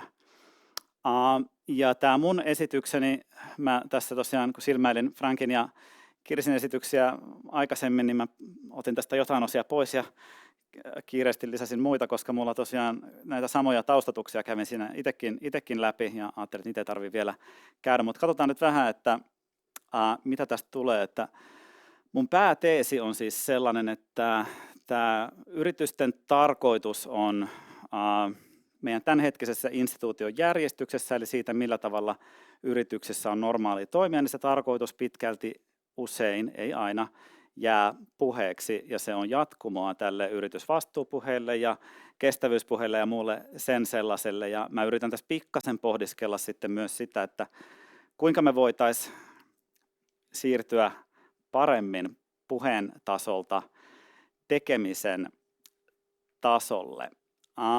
Eli lähdetään liikkeelle aluksi tästä, että mitä mä tarkoitan tällä, mitä tarkoitan tarkoituksella. Ja tuossa tosiaan sekä Frank että Kirsi kävi vähän läpi sitä, että mikä tämän niin kuin tarkoituksen ikään kuin historia on, ja se on noussut esiin erilaisissa tilanteissa yli ajan. Ja nyt on ollut niin kuin, viime aikoina sitten, ehkä 2010 lähtien suurin piirtein tämmöinen uusi nousu tämän tarkoituksen kohdalla. Ja miten se on niin kuin aikaisemmin, just tässä 30-luvun vaiheessa, mistä puhuttiin aikaisemmin, niin se on silloin ollut ehkä tällainen niin kuin, jonkinlainen niin kuin mission yläkäsite, että mikä on se niin kuin yrityksen laajempi tarkoitus. Ja nykyään sitten puhutaan sitten ehkä enemmänkin jonkinnäköisenä niin kuin osakkeenomistajien vaurastuttamisen niin kuin lisäksi, että yrityksellä on jotain niin kuin muutakin tarkoitusta kuin pelkästään tämä osakkeenomistajan vaurastuttaminen. Eli tämä osakkeenomistajien vaurastuttaminen on sellainen niin kuin lähtökohta, josta lähdetään liikkeelle ja ehkä yritetään tehdä jonkinlaista pesäeroa siihen. Että tarkoitus sitten nykyisin viittaa tällaisten niin kuin ympäristöllisten ja yhteiskunnallisten ongelmien ratkaisemiseen, mutta kuitenkin liikevoittoa tehden. Eli tästä nyt tietysti voi nopeasti vetää sen johtopäätöksen, että yritykset on tämmöisissäkin puitteissa niin hyviä tuottamaan semmoisia palveluita, jossa se voitto on jollain tavalla niin kuin suotava asia. Sitten toinen asia, mitä voisi miettiä vähän, se on tämä, että mitä ongelmaa tällä yritysten tarkoituksella yritetään ratkaista. Eli mä sanoin aikaisemmin, että mua kiinnostaa etenkin, että millä tavalla meidän instituutiot pystyy vastaamaan meidän niin kuin tämänhetkiseen tilanteen, tämänhetkisiin ongelmiin. Ja voisi ehkä sanoa, että eli jos ajatellaan, miten taas yli ajan, kuten mä sanoin ja kuten muutkin on sanonut, tästä tarkoituksesta on puhuttu eri aikoina paljon. Se on noussut joka ikinen kerta jonkinnäköisten yhteiskunnallisten kriisien yhteydessä. Eli esimerkiksi 30-luvulla, kun se oli iso puheenaihe, niin silloin oli tietenkin ollut valtava oikeastaan globaali lama silloin. Ja nyt tällä hetkellä sitten meillä on ollut tämä etenkin ympäristötuhon eteneminen, että jos me ajatellaan, että tämä tarkoituspuhe on niin kuin alkanut ehkä hiljaisesti silloin 2010-luvun taitteella, niin silloin samaan aikaan myös voimistui tosi paljon tämä niin kuin ympäristökriisipuhe ja siihen vastaamisen tärkeys, ja se on ikään kuin sementoitunut sitten tähän yhteiskunnalliseen keskusteluun sen jälkeen, että se ei ole mihinkään hävinnyt. Populismi ei pelkästään nosta päätään, vaan seisoo jo tukevasti omilla jaloillaan. Hyvinvointivaltio on vaikeuksista. Tästä on varmaan suurin piirtein jokainen suomalainen samaa mieltä. Syistä on ehkä jonkin verran erimielisyyksiä eri henkilöiden välillä, mutta tämä mielletään meidän kontekstissa ainakin yhdeksi ongelmaksi. Sitten tietysti tämmöinen älypuhelinten, sosiaalisten median yleisesti ottaen erilaisten viihdeteknologioiden nousu. Ja näihin kaikkeen sitten niin kuin mä arvelen, että tällä tarkoituspuheella pyritään tarjoamaan ratkaisuja. Ja mitä mä sanoin aikaisemmin, että mä pidän tätä ehkä jollain tasolla pelkkänä puheena tai sanotaanko, että ei ainakaan riittävästi toimintana, niin mä tarkennan sen verran, että mä en kuitenkaan tarkoita sitä, että mä uskoisin, että tämä olisi jollain tavalla vilpillistä. Mä en tarkoita, että ei olisi hyviä tarkoitusperiä, mutta se, mistä mä puhun tänään oikeastaan on se, että tekoihin meidän tämänhetkisessä talousinstituutiojärjestyksessä on melko vaikea ryhtyä. Eli se on niin kuin tämä mun pääteema ehkä. Eli jos me katsotaan vaikka nyt tätä aikaisempien puhujien mainitsema Larry Finkin, eli BlackRockin johtajan julistus, että yritysten täytyy tehdä muutakin kuin tuottaa voittoa osakkeenomistajilleen, niin jos tutkimuksia katsotaan, jotka on tarkastelleet näitä yrityksiä, jotka on tämän lupauksen täyttäneet, niin nämä yritykset itse asiassa on rikkoneet enemmän erilaisia regulaatioita ja lakeja kuin mitä verrokkiryhmä, joka ei ole tätä allekirjoittanut. Ja näiden firmojen johtajista juuri kukaan ei ole vienyt tätä aloitetta johtokunnalle, hallitukselle. Eli me nähdään niin kuin suhteellisen vähän kuitenkin sellaisia konkreettisia tekoja, mistä me voitaisiin päätellä selkeästi, että tehdään jotain näiden asioiden eteen. Eli toisin sanoen me niin kuin tällä hetkellä, jos me ajatellaan, että meillä on tämmöinen määrä erilaisia, no mä en tuonne pystynyt osoittelemaan tällä, mutta erilaisia ongelmia, niin hirveän hyvä tai tehokas ratkaisu ei vielä välttämättä tarkoitus ole. Ja siihen iso syy on tosiaan, niin kuin mä sanoin, meidän talousinstituutiojärjestys, eli ehkä etenkin niin kuin tämmöinen lopputulema, että osakkeenomistajat kuitenkin aina voittaa. Eli tämä Milton Friedmanin haamu on, voisi sanoa, voimissaan. Eli tässä on semmoisia ongelmia tietysti, että yhtäältä osakkeen hinta on selkeä ja formaali, tarkoitus on höttöinen ja tulkinnanvarainen, eli on paljon helpompi arvioida yritysten toimintaa niiden osakkeen hinnan kautta, kuin tarkoituksen on paljon selkeämpi, tai se on huomattavan paljon selkeämpi kuin tarkoitus. Sitten laki on tietysti omistajien puolella, eli Suomessakin sanotaan, että yhtiön toiminnan tarkoituksena tuottaa voittoa osakkeenomistajille. Siihen on toinenkin lause, eli jollei yhtiöjärjestyksessä määrätä toisin, mutta useimmat minun tuntemani henkilöt siteeraavat lähinnä tätä ensimmäistä osuutta. Ja sitten tietysti tämä kaikista voimakkain, eli instituutiot tukevat omistajien vaurastuttamista. Eli meillä on valtavan voimakas osakkeen omistajien vaurastuttamiseen keskittyvä instituutiojärjestys, jossa meillä firmojen hallitukset keskittyy pääsääntöisesti osakkeenomistajien vaurastuttamiseen. Tästä kuulee paljon tutkijana myös kentältä tällä hetkellä puhetta, että kaivattaisiin hallituksille koulutusta kestävyyden suhteen, koska ei ole riittävästi osaamista hallituksessa sellaiseen. Meillä on kirjanpitojärjestelmä, joka pyörii käytännössä katsoen tosi pitkälti osakkeenomistajien vaurastuttamisen ympärillä. Meillä on aktivistisijoittajia. Mä en tarkoita nyt sellaisia aktivistisijoittajia, jotka pyrkivät tekemään firmoista ympäristön kannalta kestävämpiä, vaan on esimerkiksi tutkimusnäyttöä, selkeää tutkimusväittöä, että hedge fundit targetoivat nimenomaan firmoja, joilla on vahva vastuullisuus- ja kestävyysprofiili, ja ne pyrkii näitä vastuullisuutta ja kestävyyttä näissä firmoissa heikentämään ja näin tekemään sitten nopeita voittoja. Meillä on analyytikot, talousjournalistit, osakemarkkinat, kaikki muut, jotka pyörii osakkeen hinnan ympärillä.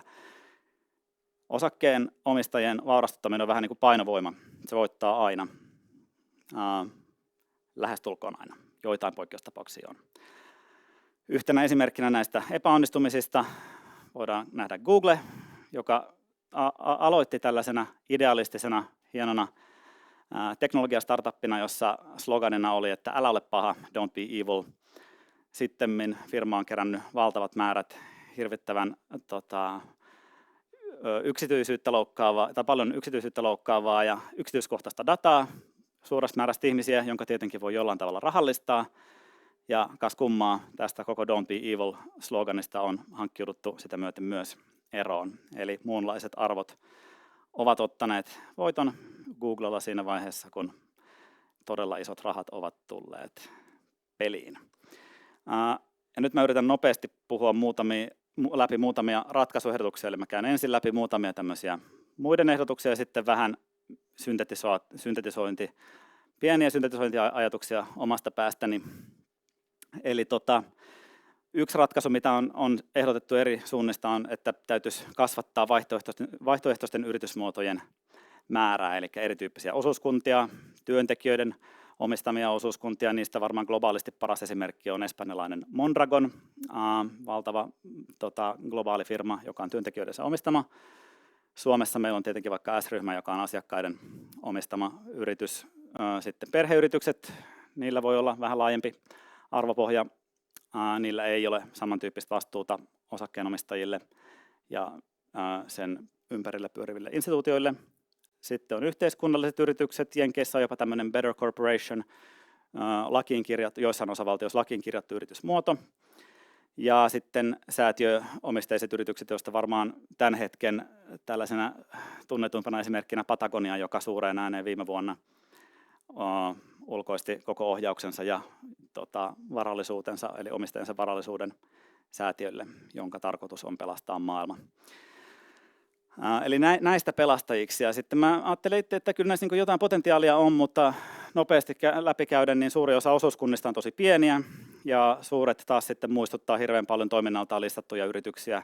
Meidän Aallon professoreista esimerkiksi Henrikki Tikkanen on vuosien varrella tutkinut Suomen vähittäiskauppaa ja ei ole käsittääkseni havainnut juurikaan eroa tämän S-ryhmän logiikasta näin niin kuin, tuloksen tekemislogiikkojen suhteen. Perheyritysten tavoitteet ei sitten lopulta kuitenkaan valtavasti listattujen yritysten tavoitteista eroa, eli jos me ajatellaan nyt ongelmia, mitä meillä on, mitä me halutaan ratkaista, niin tavoitteena on kuitenkin usein kerryttää varallisuutta, mutta ei vaan just niiden laajasti hajotettujen omistajien varallisuutta. Yhteiskunnalliset yritykset on tyypillisesti pieniä ja tyypillisesti melko lyhytikäisiä. Yksi tunnetuimpia instituutioita näihin liittyen on tämmöinen B Corporation-sertifikaatti. Siinäkin on semmoinen ongelma, että mun tietojen mukaan niin koko maailmassa on listattuja B-korporaatioita kourallinen. Yhtenä hyvänä esimerkkinä yrityksestä on tämmöinen käsityöalusta verkossa Etsy, joka listautui pörssiin B Corporationina 2015. Ei mennyt kovin hyvin, toimitusjohtaja vaihtui, B Corporationista luovuttiin ja Etsy ei nykyään mitään sen kummempaa yhteiskunnallista asemaa tavoittele. Eli huonosti meni. Säätiöomisteiset yritykset, siellä on niin kuin ihan kiinnostavia asioita. Eli esimerkiksi Tanskan 100 suurimmasta yrityksestä noin 4% on säätiöomisteisia. Säätiöomisteiset yritykset antaa selkeästi enemmän rahaa hyväntekeväisyyteen, huomattavan paljon enemmän rahaa hyväntekeväisyyteen kuin mitä listatut yritykset, ja ovat pitkäikäisempiä, tyypillisesti muutenkin vastuullisia. Eli tämmöinen säätiötyyppinen pohja olisi ihan kiinnostava, mutta ilmeinen asiahan tässä on tietenkin se, että kaikissa näissä muodoissa on tosi vaikea päästä kiinni isoihin pääomiin, jos on tosi pääomaintensiivinen ala. Eli niin kauan kuin toimiala on tosi pääomaintensiivinen, johon tarvitsee hirveästi saada nopeasti rahoitusta, niin nämä kaikki vaihtoehtoiset muodot on hankaluuksissa tämän hetken mallissa ainakin semmoisissa tilanteissa. Ja sitten nopeasti muutama tämmöinen askel ratkaisuehdotuksiksi. Eli yksi olisi tämmöinen hyvinkin ylimalkainen, joka on tällä hetkellä meneilläänkin kyllä, että täytyisi rukata markkinoinnin logiikkaa raskaastikin suurten talousalueiden lainsäädännöllä. Eli tämän viimeisen 10 vuoden etenkin iso muutos edellisiin vuosikymmeniin on se, että EU etenkin on alkanut tekemään yli maiden rajojen ylettyvää lainsäädäntöä. Tämä niin kutsuttu Bryssel-efekti, tämä antaa jonkin verran toivoa. Ja tässä olisi tietysti tosi hienoa, että jos tätä järjestettäisiin sillä tavalla, että reunaehtona olisi niin kuin planetaariset rajat. Sitten toinen ajatus, että jos ajatellaan, että tällä voisi pyrkiä sinne ympäristön suuntaan, niin yksi rinnakkainen keino pyrkiä sitten työntekijöiden hyvinvointiin olisi, että siirretään päätösvallan painotusta yritysten työntekijöille. Eli ei pelkästään työntekijöiden omistamissa yrityksissä, mutta niin kuin vaikka Saksan malliin, niin otetaan työntekijät mukaan sinne yritysten hallituksiin. Saksalaisen firmoon menee ihan hyvin. Mä luulen, että sellainen olisi suhteellisen niin kuin vaivaton muutos ainakin yritysten kannattavuuden suhteen. Mahdollisesti voisi parantaa sitä.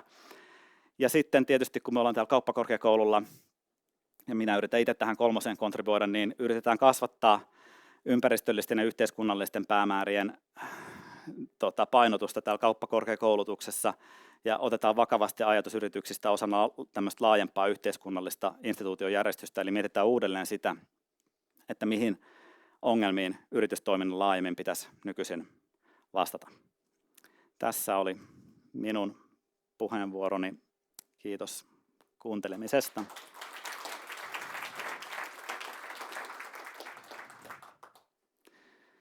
Ja sitten me ollaan kaiketi tulossa tänne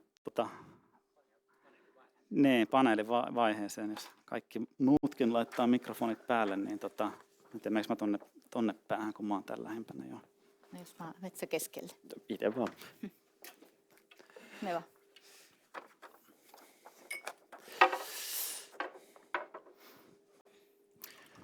Mistä aloitetaan? Mun pitää ottaa mun muistivihko tuolta muuten. Mä oon No niin, kirjoittanut tässä on sinne tietenkin muistiinpanoja.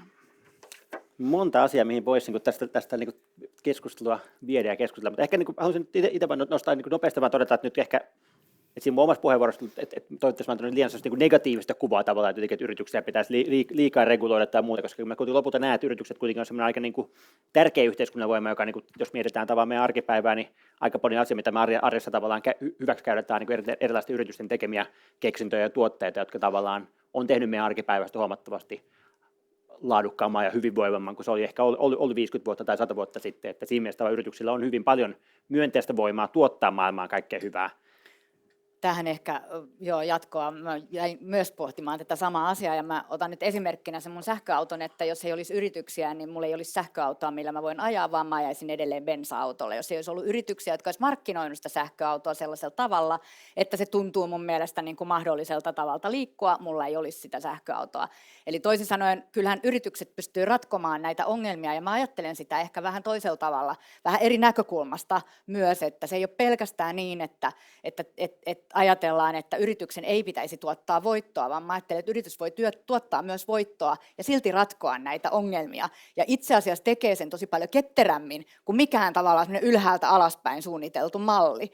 Ja sen takia mä pidän sitä niin kuin tosi arvokkaana ja mä luulen, että mä sun esityksestä niin kuin nappaisin sen viimeisen kohdan, mikä on itse asiassa tosi oleellinen, koska se lähtee kuitenkin ihmisistä, jotka siellä yrityksessä tekee päätöksiä. Ja jos meillä on semmoinen tietty malli, jolla me tavallaan työnnetään siitä koulutusputkesta ihmisiä läpi, niin silloin se tietenkin se ajattelutapa ei muutu. Mutta jos täällä koulutuksessa niin kun ruvetaan keskittymään ja korostamaan muun tyyppisiä asioita, niin silloin se ajattelutapa myös siellä yrityksissä muuttuu olettaen, että kauppislaiset jaksaa mennä sinne työelämään ja tekemään niitä muutoksia.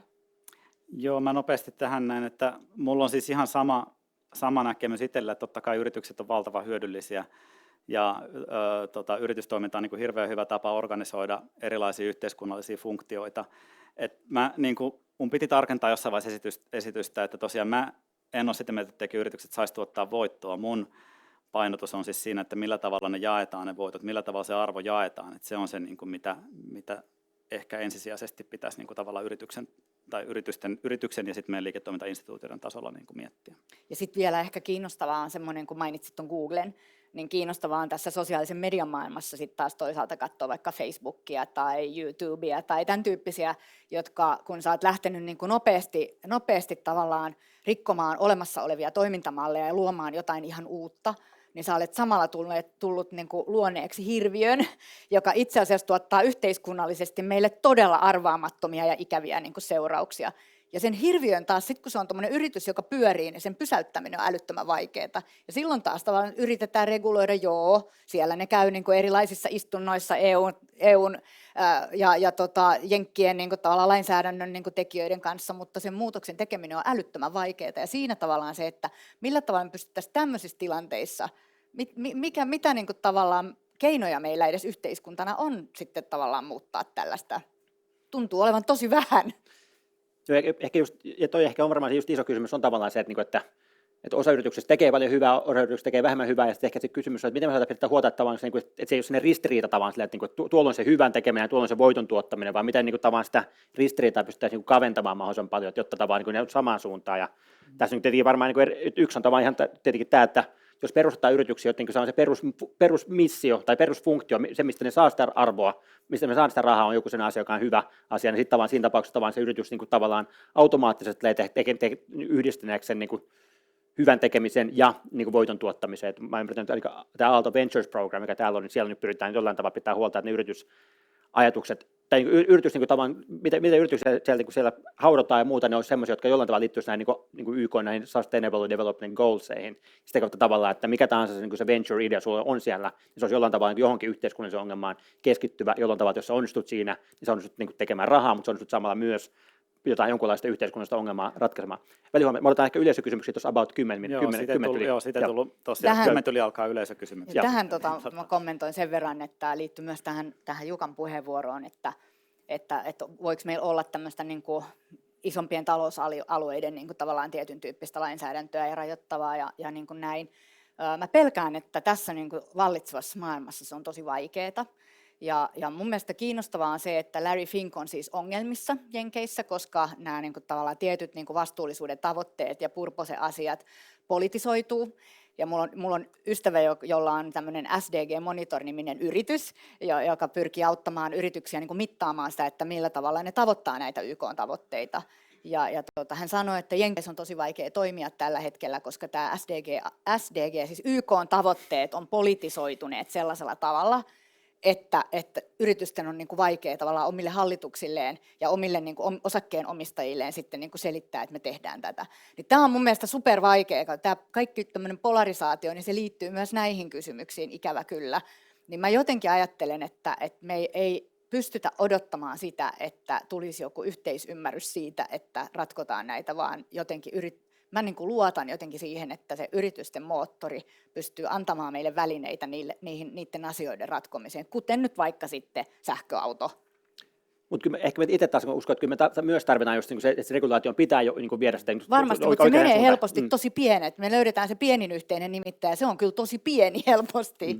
Mutta sitten tässä myös ehkä erona tavalla, että jos miettii tavallaan niin Yhdysvaltoja ja niin EUta, että Yhdysvallat ehkä just tällä hetkellä on niin poliittisesti aika tuommoisessa tilanteessa, että siellä on niin vaikeampi sen niin keskushallinnon lähteä ajamaan mitään tuommoisia tavoitteita, mutta EUlla ehkä on enemmän semmoista niin kansalaisilta saatua mandaattia tehdä tämmöisiä hommia ja myös että niin rakentaa niin regulaatioita eri alueille.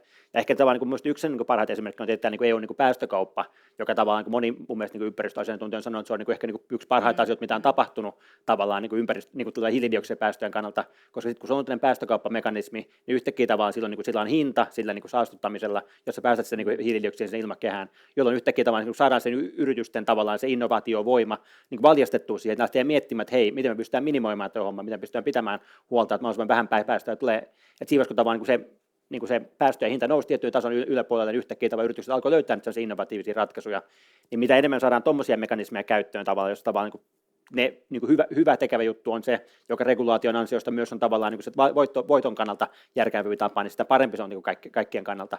Mutta voi olla tavallaan, että se on niin vaikeaa, koska tavallaan niin usein on, ja myös ehkä tavallaan tässä on semmoinen, niin että monikansallisilla yrityksillä yllättävän paljon valtaa tätä nykyään tavallaan verrattuna, että ehkä jos miettii sitten Friedmania silloin 70-luvulla, kun se on näistä hommista kirjoittanut, niin silloin se tuntuu, että se riski on tavallaan se, että valtio on liian vahva ja valtio kuristaa yritykset tavallaan, niin tänä päivänä tuntuu usein, että se tilanne on vähän kääntynyt toistepäin, jos miettii, että ketkä on niitä vahvoja toimijoita, niin ne on sitten tavallaan ne niin monikansalliset yritykset, joiden budjetti usein on tavallaan isompi kuin vaikka Suomen valtion tai melkein minkä tahansa maailman valtion budjettiin verrattuna. Ne toimii tavallaan isommilla muskeleilla ja pystyy tavallaan kilpailuttamaan eri maita tavallaan, että jos täältä regulaatio miellytään, niin mennään tonne ja niin edespäin, niin tavallaan sen seurauksena tavallaan se, että kenellä on sitä valtaa, on niin eri tilanteessa kuin ehkä Friedman. Että siinä mielessä jos Friedman tänä päivänä kirjoittaisi asioista, niin saattaisi olla eri mieltä, vaikea sanoa. En tunne häntä niin hyvin, että osaisin sanoa. Ei lähdetä spekuloimaan, mutta tavallaan että kuitenkin, että sen, siihen aikaan sen riskit ehkä tuli eri suunnasta siihen, että kenellä on liikaa valtaa ja kenellä on liian vähän valtaa. Se on just ehkä riski myös niin kuin noiden kuolleiden henkilöiden niin kuin, ajattelemisessa, että me ei kuitenkaan voida tietää, mitä mieltä ne nykyään olisi, että Friedman saattaisi vielä samaa tai eri mieltä aikoinaan, mutta se niin kuin nopeasti tuohon, kun Frankilla oli tuossa esityksessä, niin tästä, ja tähän siis keskustelu jatkaen, eli erottelu tämän niin kuin yrityksen toiminnan tarkoituksen ja sitten meidän niin kuin yrityskentän tai yritysinstituution toiminnan tarkoitus, niin siihen niin kuin nämä tähtää nämä, niin kuin etenkin nyt ehkä EUn lainsäädäntöpyrkimykset tällä hetkellä. Ja se, miten EU niin kuin pyrkii tätä, on ehkä kaksi semmoista niin kuin mun mielestä itse asiassa kaikista merkittävintä EUn aloitetta on se, että ne on luoneet jo tämmöisen kirjanpitojärjestelmän, mikä liittyy näihin niin kuin sosiaalisiin ja ympäristöllisiin asioihin. Ja kirjanpitojärjestelmät, kuten varmaan monet firmoissa työskentelevät tietää, niin ne ohjaa hirveän paljon sitä, että mitä niissä yrityksissäkin tehdään. Eli tämä on niin kuin semmoinen tietynlainen tapa, joka muuttaa kaikissa yrityksissä sitä toimintalogiikkaa jonkin verran, joka sitten jossain määrin ainakin valuu sinne, voisit puhua vaikka tarkoituspuolelle. Ja sitten toinen on niin kuin tällaiset eri toimialoja koskevat lainsäädännöt, jotka tähtää siihen, että jos tiettyjä ehtoja ei täytetä, niin sinne markkinalle ei silloin lainkaan ole pääsyä. Eli esimerkiksi tekstiilejä, rakennusteollisuutta, kuluttajaelektroniikkaa, tämmöisiin kenttiin, niin ollaan puuhaamassa lainsäädäntö mielenkiintoista nähdä, mitä siitä lainsäädännöstä tulee, mutta se ajatus joka tapauksessa on se, että sinne markkinalle, että tänne markkinalle ei pääse, ellei täytä tietynlaisia kriteerejä. Tämä tietenkin talouspolitiikkaa myös, eli pyritään tuomaan sitä valmistavaa teollisuutta ja muuta takaisin Eurooppaan, mutta tällä on myös semmoinen vaikutus, että se vaikuttaa kaikkiin firmoihin silloin toimialalla. Se ei yhtään välttämättä heikennä sitä kilpailua niillä aloilla ja sitä, niin kuin mikä tuottaa niitä hyviä asioita, mitä nämä firmat tuottaa, mutta se toivottavasti vähentäisi niitä pahoja asioita, koska se on mun mielestä ehkä se, tavallaan, että me tiedetään jo, mitä kaikkea hyvää firmat voi tuottaa, me tiedetään myös, mitä kaikkea pahaa ne voi tuottaa, ja me haluttaisiin varmaan ennen kaikkea vähentää sitä huonoa, jotta se erotus sen hyvän ja huonon välillä menisi suuremmaksi. Mä jäin miettimään sitä, kun sä puhuit näistä, että hallitukset ei ole ehkä, niin kuin, tai sanotaan, että sä et edes tuo hallitukselle tavallaan sitä purposea, minkä sä oot allekirjoittanut niin kuin isolla markkinahumulla, ja että miten niin kuin, tavallaan hallitukset vois tässä olla niin kuin aktiivisempia. Mä en tiedä, onko hallituskoulutus, sekin on yksi tapa, koska meillä on aika mekaaninen itse asiassa käsitys myös siitä, että mikä on hallitusjäsen ja mikä sen vastuu on ja niin edelleen. Tässä mainitsen nimeltä kuitenkin, että Risto Siilasmaa kirjoitti kirjan siitä, kuinka Nokian hallituksessa ei saanut esittää muita mielipiteitä, ja mä itse huomasin, että mä ärsyynnyin siitä älyttömästi, koska mä oon vähän sitä mieltä, että jos sut on pyydetty tollaisen yrityksen hallituksen jäseneksi, niin sä et narise jälkeenpäin siitä, että en saanut suuta auki, anteeksi nyt vaan. Ja mä luulen, että me tarvittaisiin niinku rohkeampia ihmisiä sinne hallitukseen. Mä jälleen uskon, että kaikki lähtee siitä ihmisestä. Me tarvitaan rohkeita hallituksen puheenjohtajia, jotka uskaltaa ottaa tämän selkeästi agendalle, jotka ei räpellä tämän kanssa mitään pientä, vaan oikeasti pyrkii niinku luomaan sen sinne organisaation ytimeen, sen tarkoituksen ja sen vastuullisen tavan niinku olla tässä yhteiskunnassa toimia.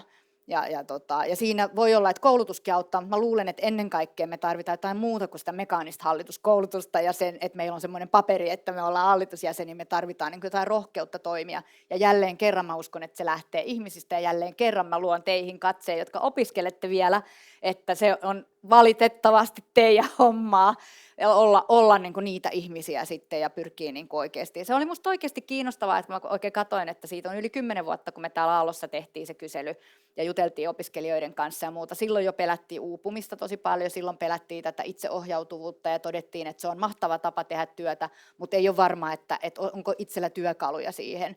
Ja silloin tosiaan tämä vastuullisuus nousi tosi voimakkaasti, ja mä muistan, kuinka niin kuin silloin nämä yritysjohtajat oli tosi, niin kuin, ei ihmeissään, mutta vähän niin kuin tavallaan epäileviä ja tosiaan nauroi sille. Ja mä muistan, kun me perusteltiin sitä, että ajatelkaa nyt, että kun me mennään niin kuin ruokakauppaan, on se sitten S tai K tai mikä se sitten onkaan, niin me jo silloin niin kuin 2011 niin aika paljon tarkasteltiin, että mikä on vesijalanjälki ja mikä on mikäkin jalanjälki ja kuinka niin kuin tavallaan tämä on tuotettu, onko tämä reilua kauppaa vai eikö tämä reilua. Niin ajatus siitä, että se vastuullisuuden niin kuin toive ja vaatimus ei siirtyisi myös siihen, mitä me tehdään työksemme, koska me voidaan tehdä, niin kuin sanoit, tosi paljon pahaa tai tosi paljon hyvää sen meidän työuran aikana, niin se oli musta jännä, että tätä yhteyttä ei näkynyt, ja nyt näkyy. Eli jos me kysytään nyt tänä vuonna kauppislaisilta jotain, niin ehkä 10 vuoden kuluttua me ollaan siinä todellisuudessa. Näinhän sosiologit sanoo, että kun nuorilta kysyy mielipidettä, niin se itse asiassa kertoo sen, missä me ollaan tulevaisuudessa.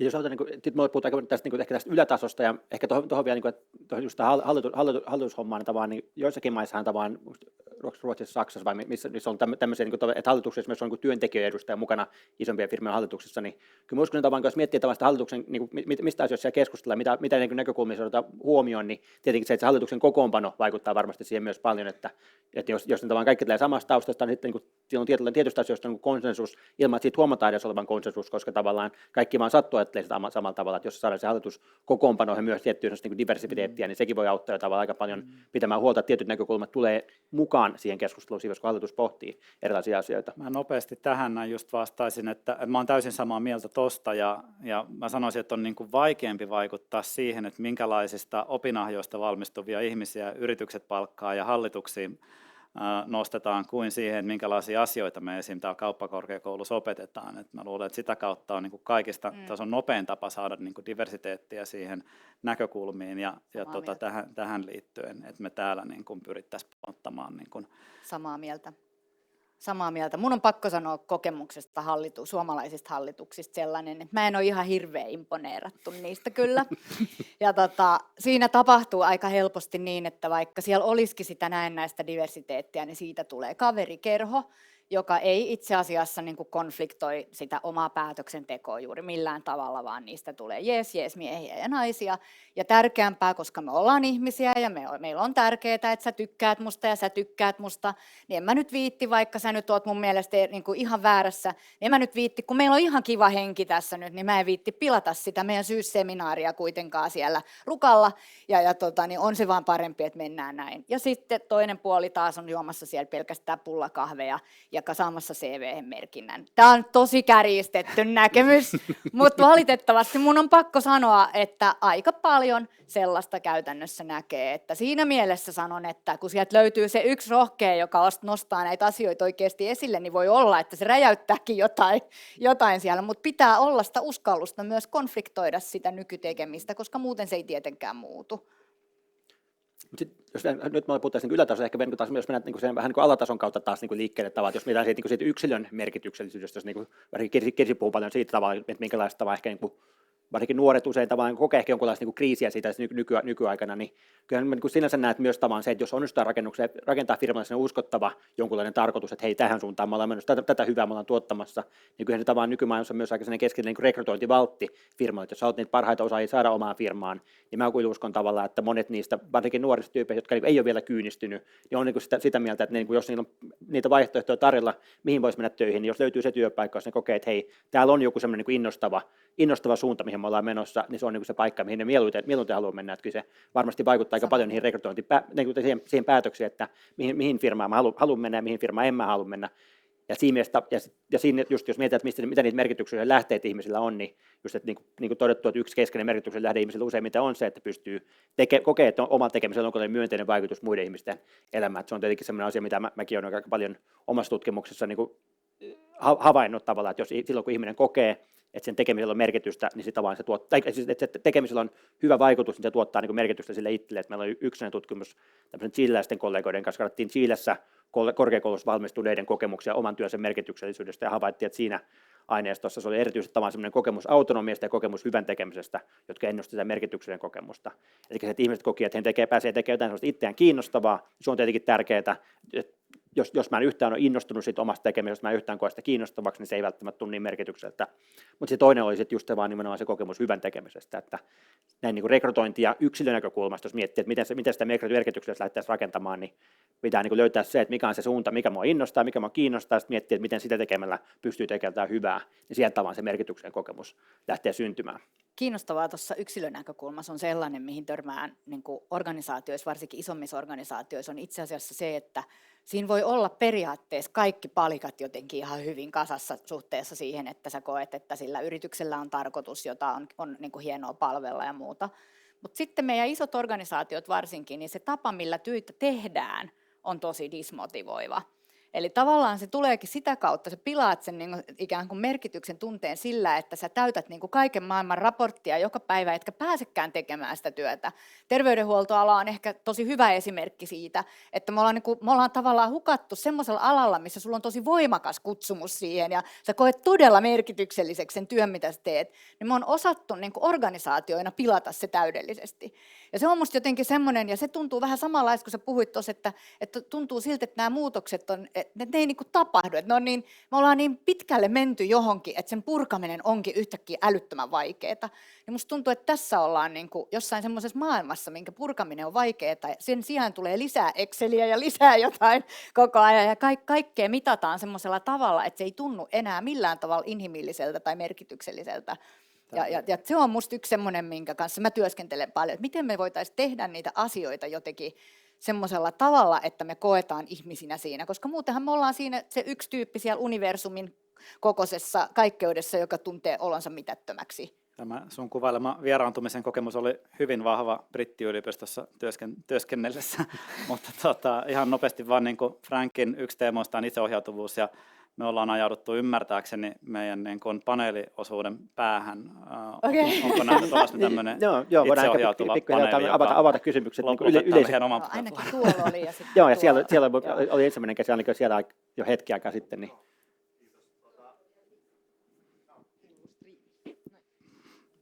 Mahtavaa, hei, kiitos paljon. Sä katsoit Kirsi mua, mutta mä en ole enää opiskelija silloin, kun sä puhuit opiskelijoista. Mutta otan niistä kysymyksistä ensimmäisen, koska vaikka niitä on tullut monta, mutta sanoit Kirsi, että yritys on ketterämpi kehittämään uutta. Että meillä ei olisi ratkaisuja, mitä meillä on nyt ilman yrityksiä. Mihin sä vertaat? Ketterämpi kuin mikä? Ja miksi se on ketterämpi? No mä ajattelen, että yritysten tapa toimia on sillä tavalla ketterämpi, että ne kuitenkin joutuu vastaamaan johonkin tarpeeseen. Jos me tehdään ylhäältä alaspäin vaikka valtiomuotoisesti asioita, niin ne tavallaan ei välttämättä ratkaise jotain sellaista tarvetta, vaan ryhtyy tekemään. Tämän sanottua, niin moni yritys hyötyy siitä, että me ollaan yhteiskunnallisesti tehty vaikka merkittävää tutkimusta tai puolustusvoimat on kehittänyt erilaisia, eli yhteiskunta on rakentanut erilaisia järjestelmiä ja muuta. Eli näähän toki hengittää yhdessä. Mutta mä uskon, että sitten jossain esimerkiksi tällaisessa, että jos meidän pitää sähköistää vaikka meidän liikenne, niin mä uskon, että yritykset on siinä ketterämpiä toimimaan. Ne tuottaa nopeammin sellaisia vaihtoehtoja meille, jotka on meille taloudellisesti mahdollisia ja jotka on meille saatavissa olevia. Mutta se toki edellyttää sitä, että ne yritykset ratkoo sitä ongelmaa, eikä jotain vaikka halpateepaitoja niin paljon, että maapallo täyttyy niistä. Se on ketterä myös siinä. Joo, hyvä. Ja tässä on jatkokysymys sit kaikille, tämä ei ollut pelkästään Kirsille. Jatkokysymys on se, että sitten kun me kohdataankin joku tilanne, joka ei ole ratkaistavissa yksittäisellä teknisellä ratkaisulla, yksittäisellä liiketoimintamallilla, vaan oikeastaan me ollaankin sellaisten ongelmien äärellä, mitkä johtuu siitä, miten se yritys toimii ja mikä on sen yrityksen logiikka, niin pystyykö se yritys ratkaisemaan sen ongelman myös tässä tapauksessa, jolloin sen käytännössä pitäisi myös pelata omaa yritystoimintaansa logiikkaa vastaan? No mä vastaan ensin, että tosi huonosti selkeästi. Että jos nyt otetaan vaikka Facebook esimerkkinä, joka on yritys, joka on niin kuin luonut semmoisen ihan kokonaan oman siis toimialan käytännössä ja ryhtynyt niin kuin tavallaan tietyllä logiikalla rakentamaan liiketoimintaa, joka on inhimillisesti ottaen niin kuin hyvin kyseenalaista, niin ei se tunnu pystyvän kyllä pelaamaan itseään vastaan. Ei se tunnu pystyvän niin kuin tavallaan selittämään osakkeenomistajille, että itse asiassa me on nyt päätetty, että me ei tehdäkään tätä tälleen.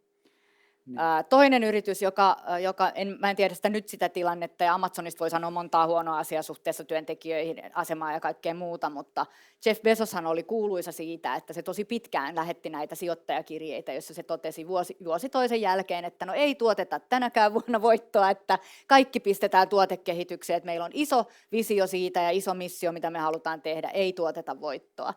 Tämä on tosi kiinnostavaa, sekin musta liittyy tosi paljon ihmisiin, että kyllähän Zuckerberg voisi tehdä asioita, mutta ei se tee.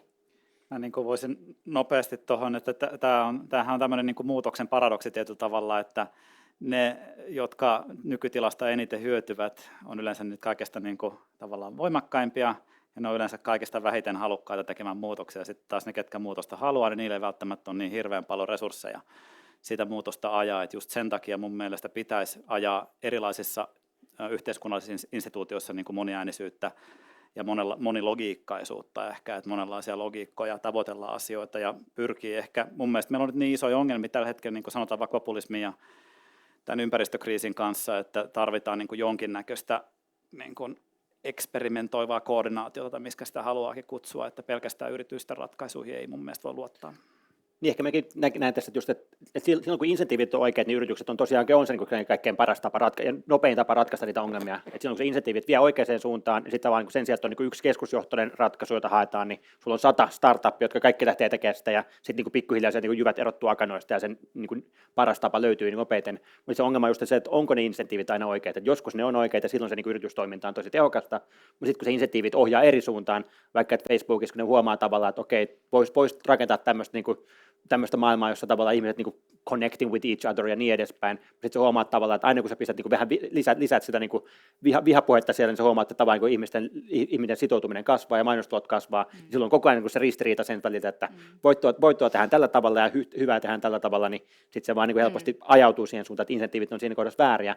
Jollain tavallaan, niin kuin jos me onnistutaan jollain tavalla, en tosiaankaan tiedä, mikä se regulaatio olisi, mutta niin jos semmoinen löytyisi, niin tavallaan, jolla me saataisiin insentiivi oikeaan suuntaan niin yhtäkkiä. Mutta mä luulen, että me ei olla edes löydetty tuolle vielä niin kuin tavallaan viitekehikkoa, millä me puhutaan, vaan me on niin kuin ajateltu jotenkin, edelleenkin, siis Jussi Pullinen Hesarissa, niin Jussi Pullinen kirjoitti kirjan, mikä lopetti tästä sosiaalisesta mediasta niin, että mutta joka päivähän me voidaan itse vaikuttaa siihen, millä tavalla me ollaan siellä sosiaalisessa mediassa.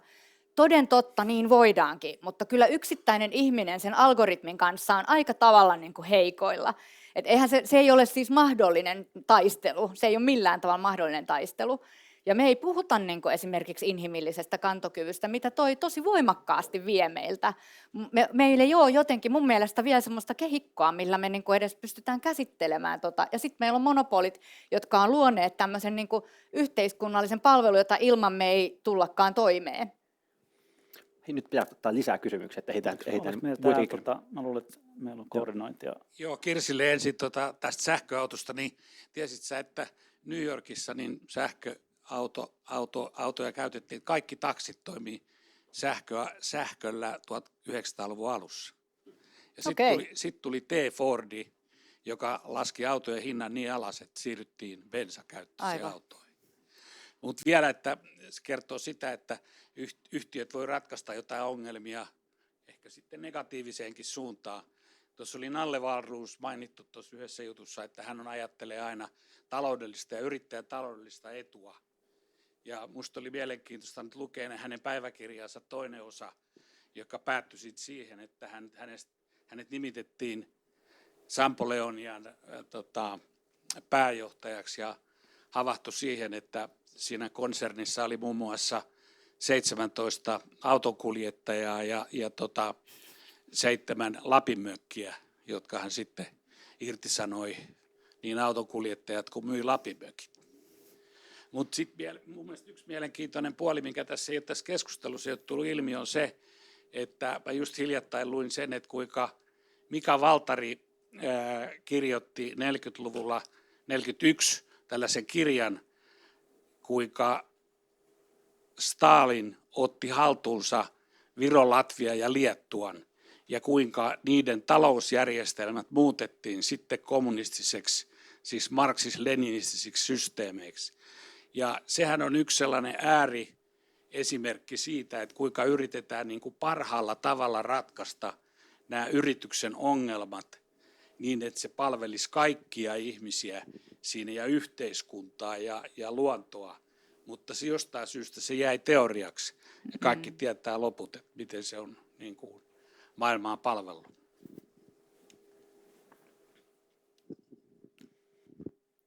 Ehkä viimeisen vain kommentin, totta kai tavallaan, jos se regulaatiomäärä on aina niin hyvä, että meillä olisi hyvä olla optimaalinen määrä regulaatio, joka tuottaa se parasta yhteiskunnan lopputuloksia. Tietenkin varmaan, jos tehdään liikaa regulaatio, tukehdutaan, niin koko yritystoiminta, se ei ole hyvä vaihtoehto, mutta sitten taas myöskin semmoinen niin laissez-faire, jos kaikki yritykset tehdään mitä tahansa, sekään todennäköisesti on hyvä vaihtoehto. Se optimimäärä säätely on joku määrä, mä en osaa sanoa mikä se on, mutta tavallaan se ei ole 0 eikä se ole 100, vaan se on jossain siellä välissä.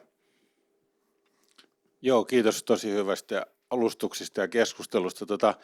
Mä jään pohtimaan tätä hallitustyöskentelyä ja hallituslaisten työskentelyä justi, että siinä voisi olla semmoinen niin kuin yksi avainkohta. Satuin eilen katsomaan TV:stä, muistaakseni oli MOT, joka kertoi, miten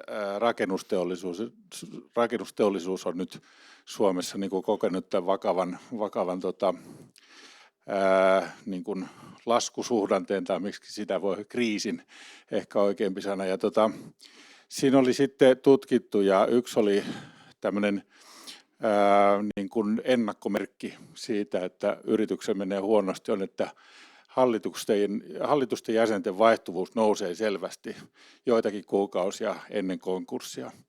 Eli siinä on just tämmöinen, niin kuin, tulee yksilövastuu, hallitustyöskentely, sen ehkä säännöt, moraali, liittyykö se myös niin kuin lainsäädäntöön tai jotain muuta tämmöistä. Sori, mullakin nyt kurkku kuivuu pahasti.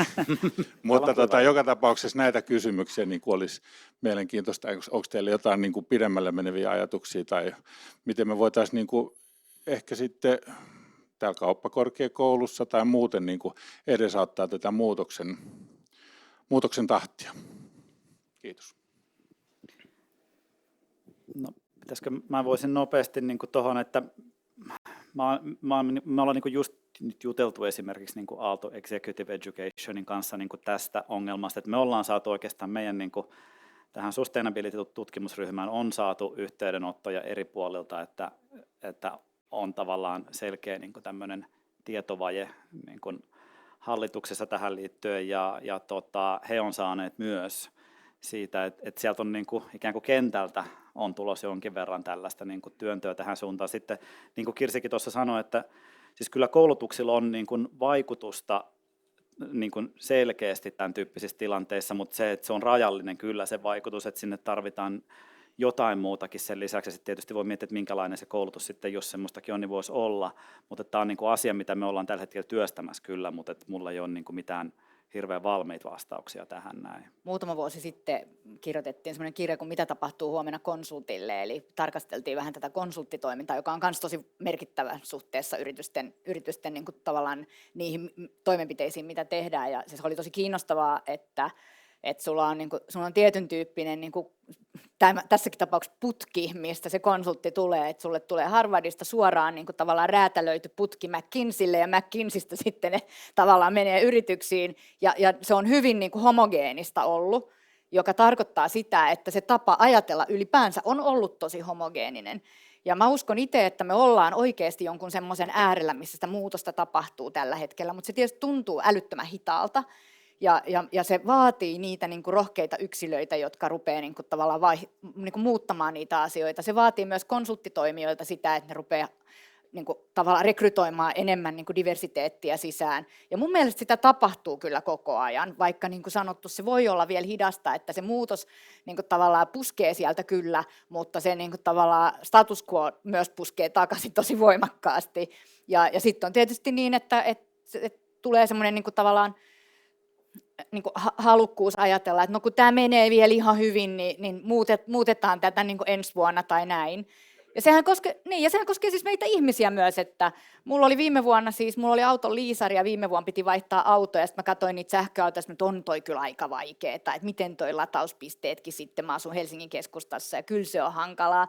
Ja sitten päädyin, että no mä sitten ensi vuonna katson sitä sähköautoa, ja nyt kun se tuli eteen, niin mä että on tää kyllä aika vaikeaa, että pitäisikö ensi vuonna, sitten mä totesin, että nyt se on pakko niin kuin tehdä, että näinhän me inhimillisesti tehdään myös niitä päätöksiä, että koska se vaatii erityyppistä ajattelua, niin mä ajattelin, että ehkä ensi maanantaina mä muutun vasta, enkä tänään keskiviikkona. Me voitaisiin ottaa täältä striimistä välillä pari kysymystä, jos sopii. Meillä oli täällä tullut aika paljon, mutta valitsen pari lyhyttä. Onko realistista riskiä, että dystooppiset megakorporaatiot voisivat olla niin vahvoja, etteivät valtiot kykene enää sanelemaan regulaatiota lainkaan?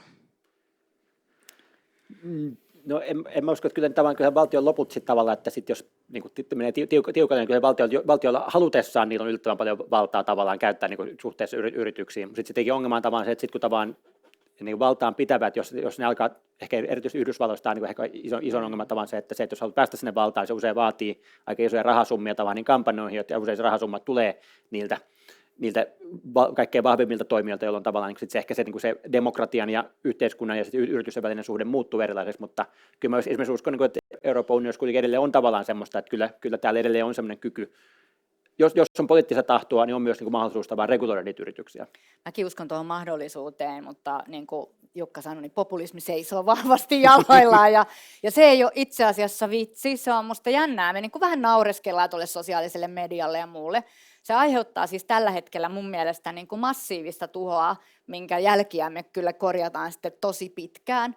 Ja mä otan yhden esimerkin tästä niin kuin dystopiasta, mikä mun mielestä, siis mä oon viimeiset päivät katsonut uutisista, kuinka X:n omistaja Elon Musk käyttäytyy kuin valtion päämies ensin Israelissa, nyt Hamas kutsuu sen sitten sinne.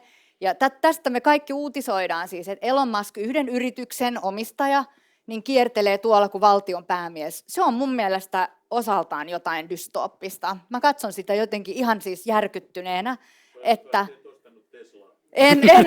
en ostanut todellakaan.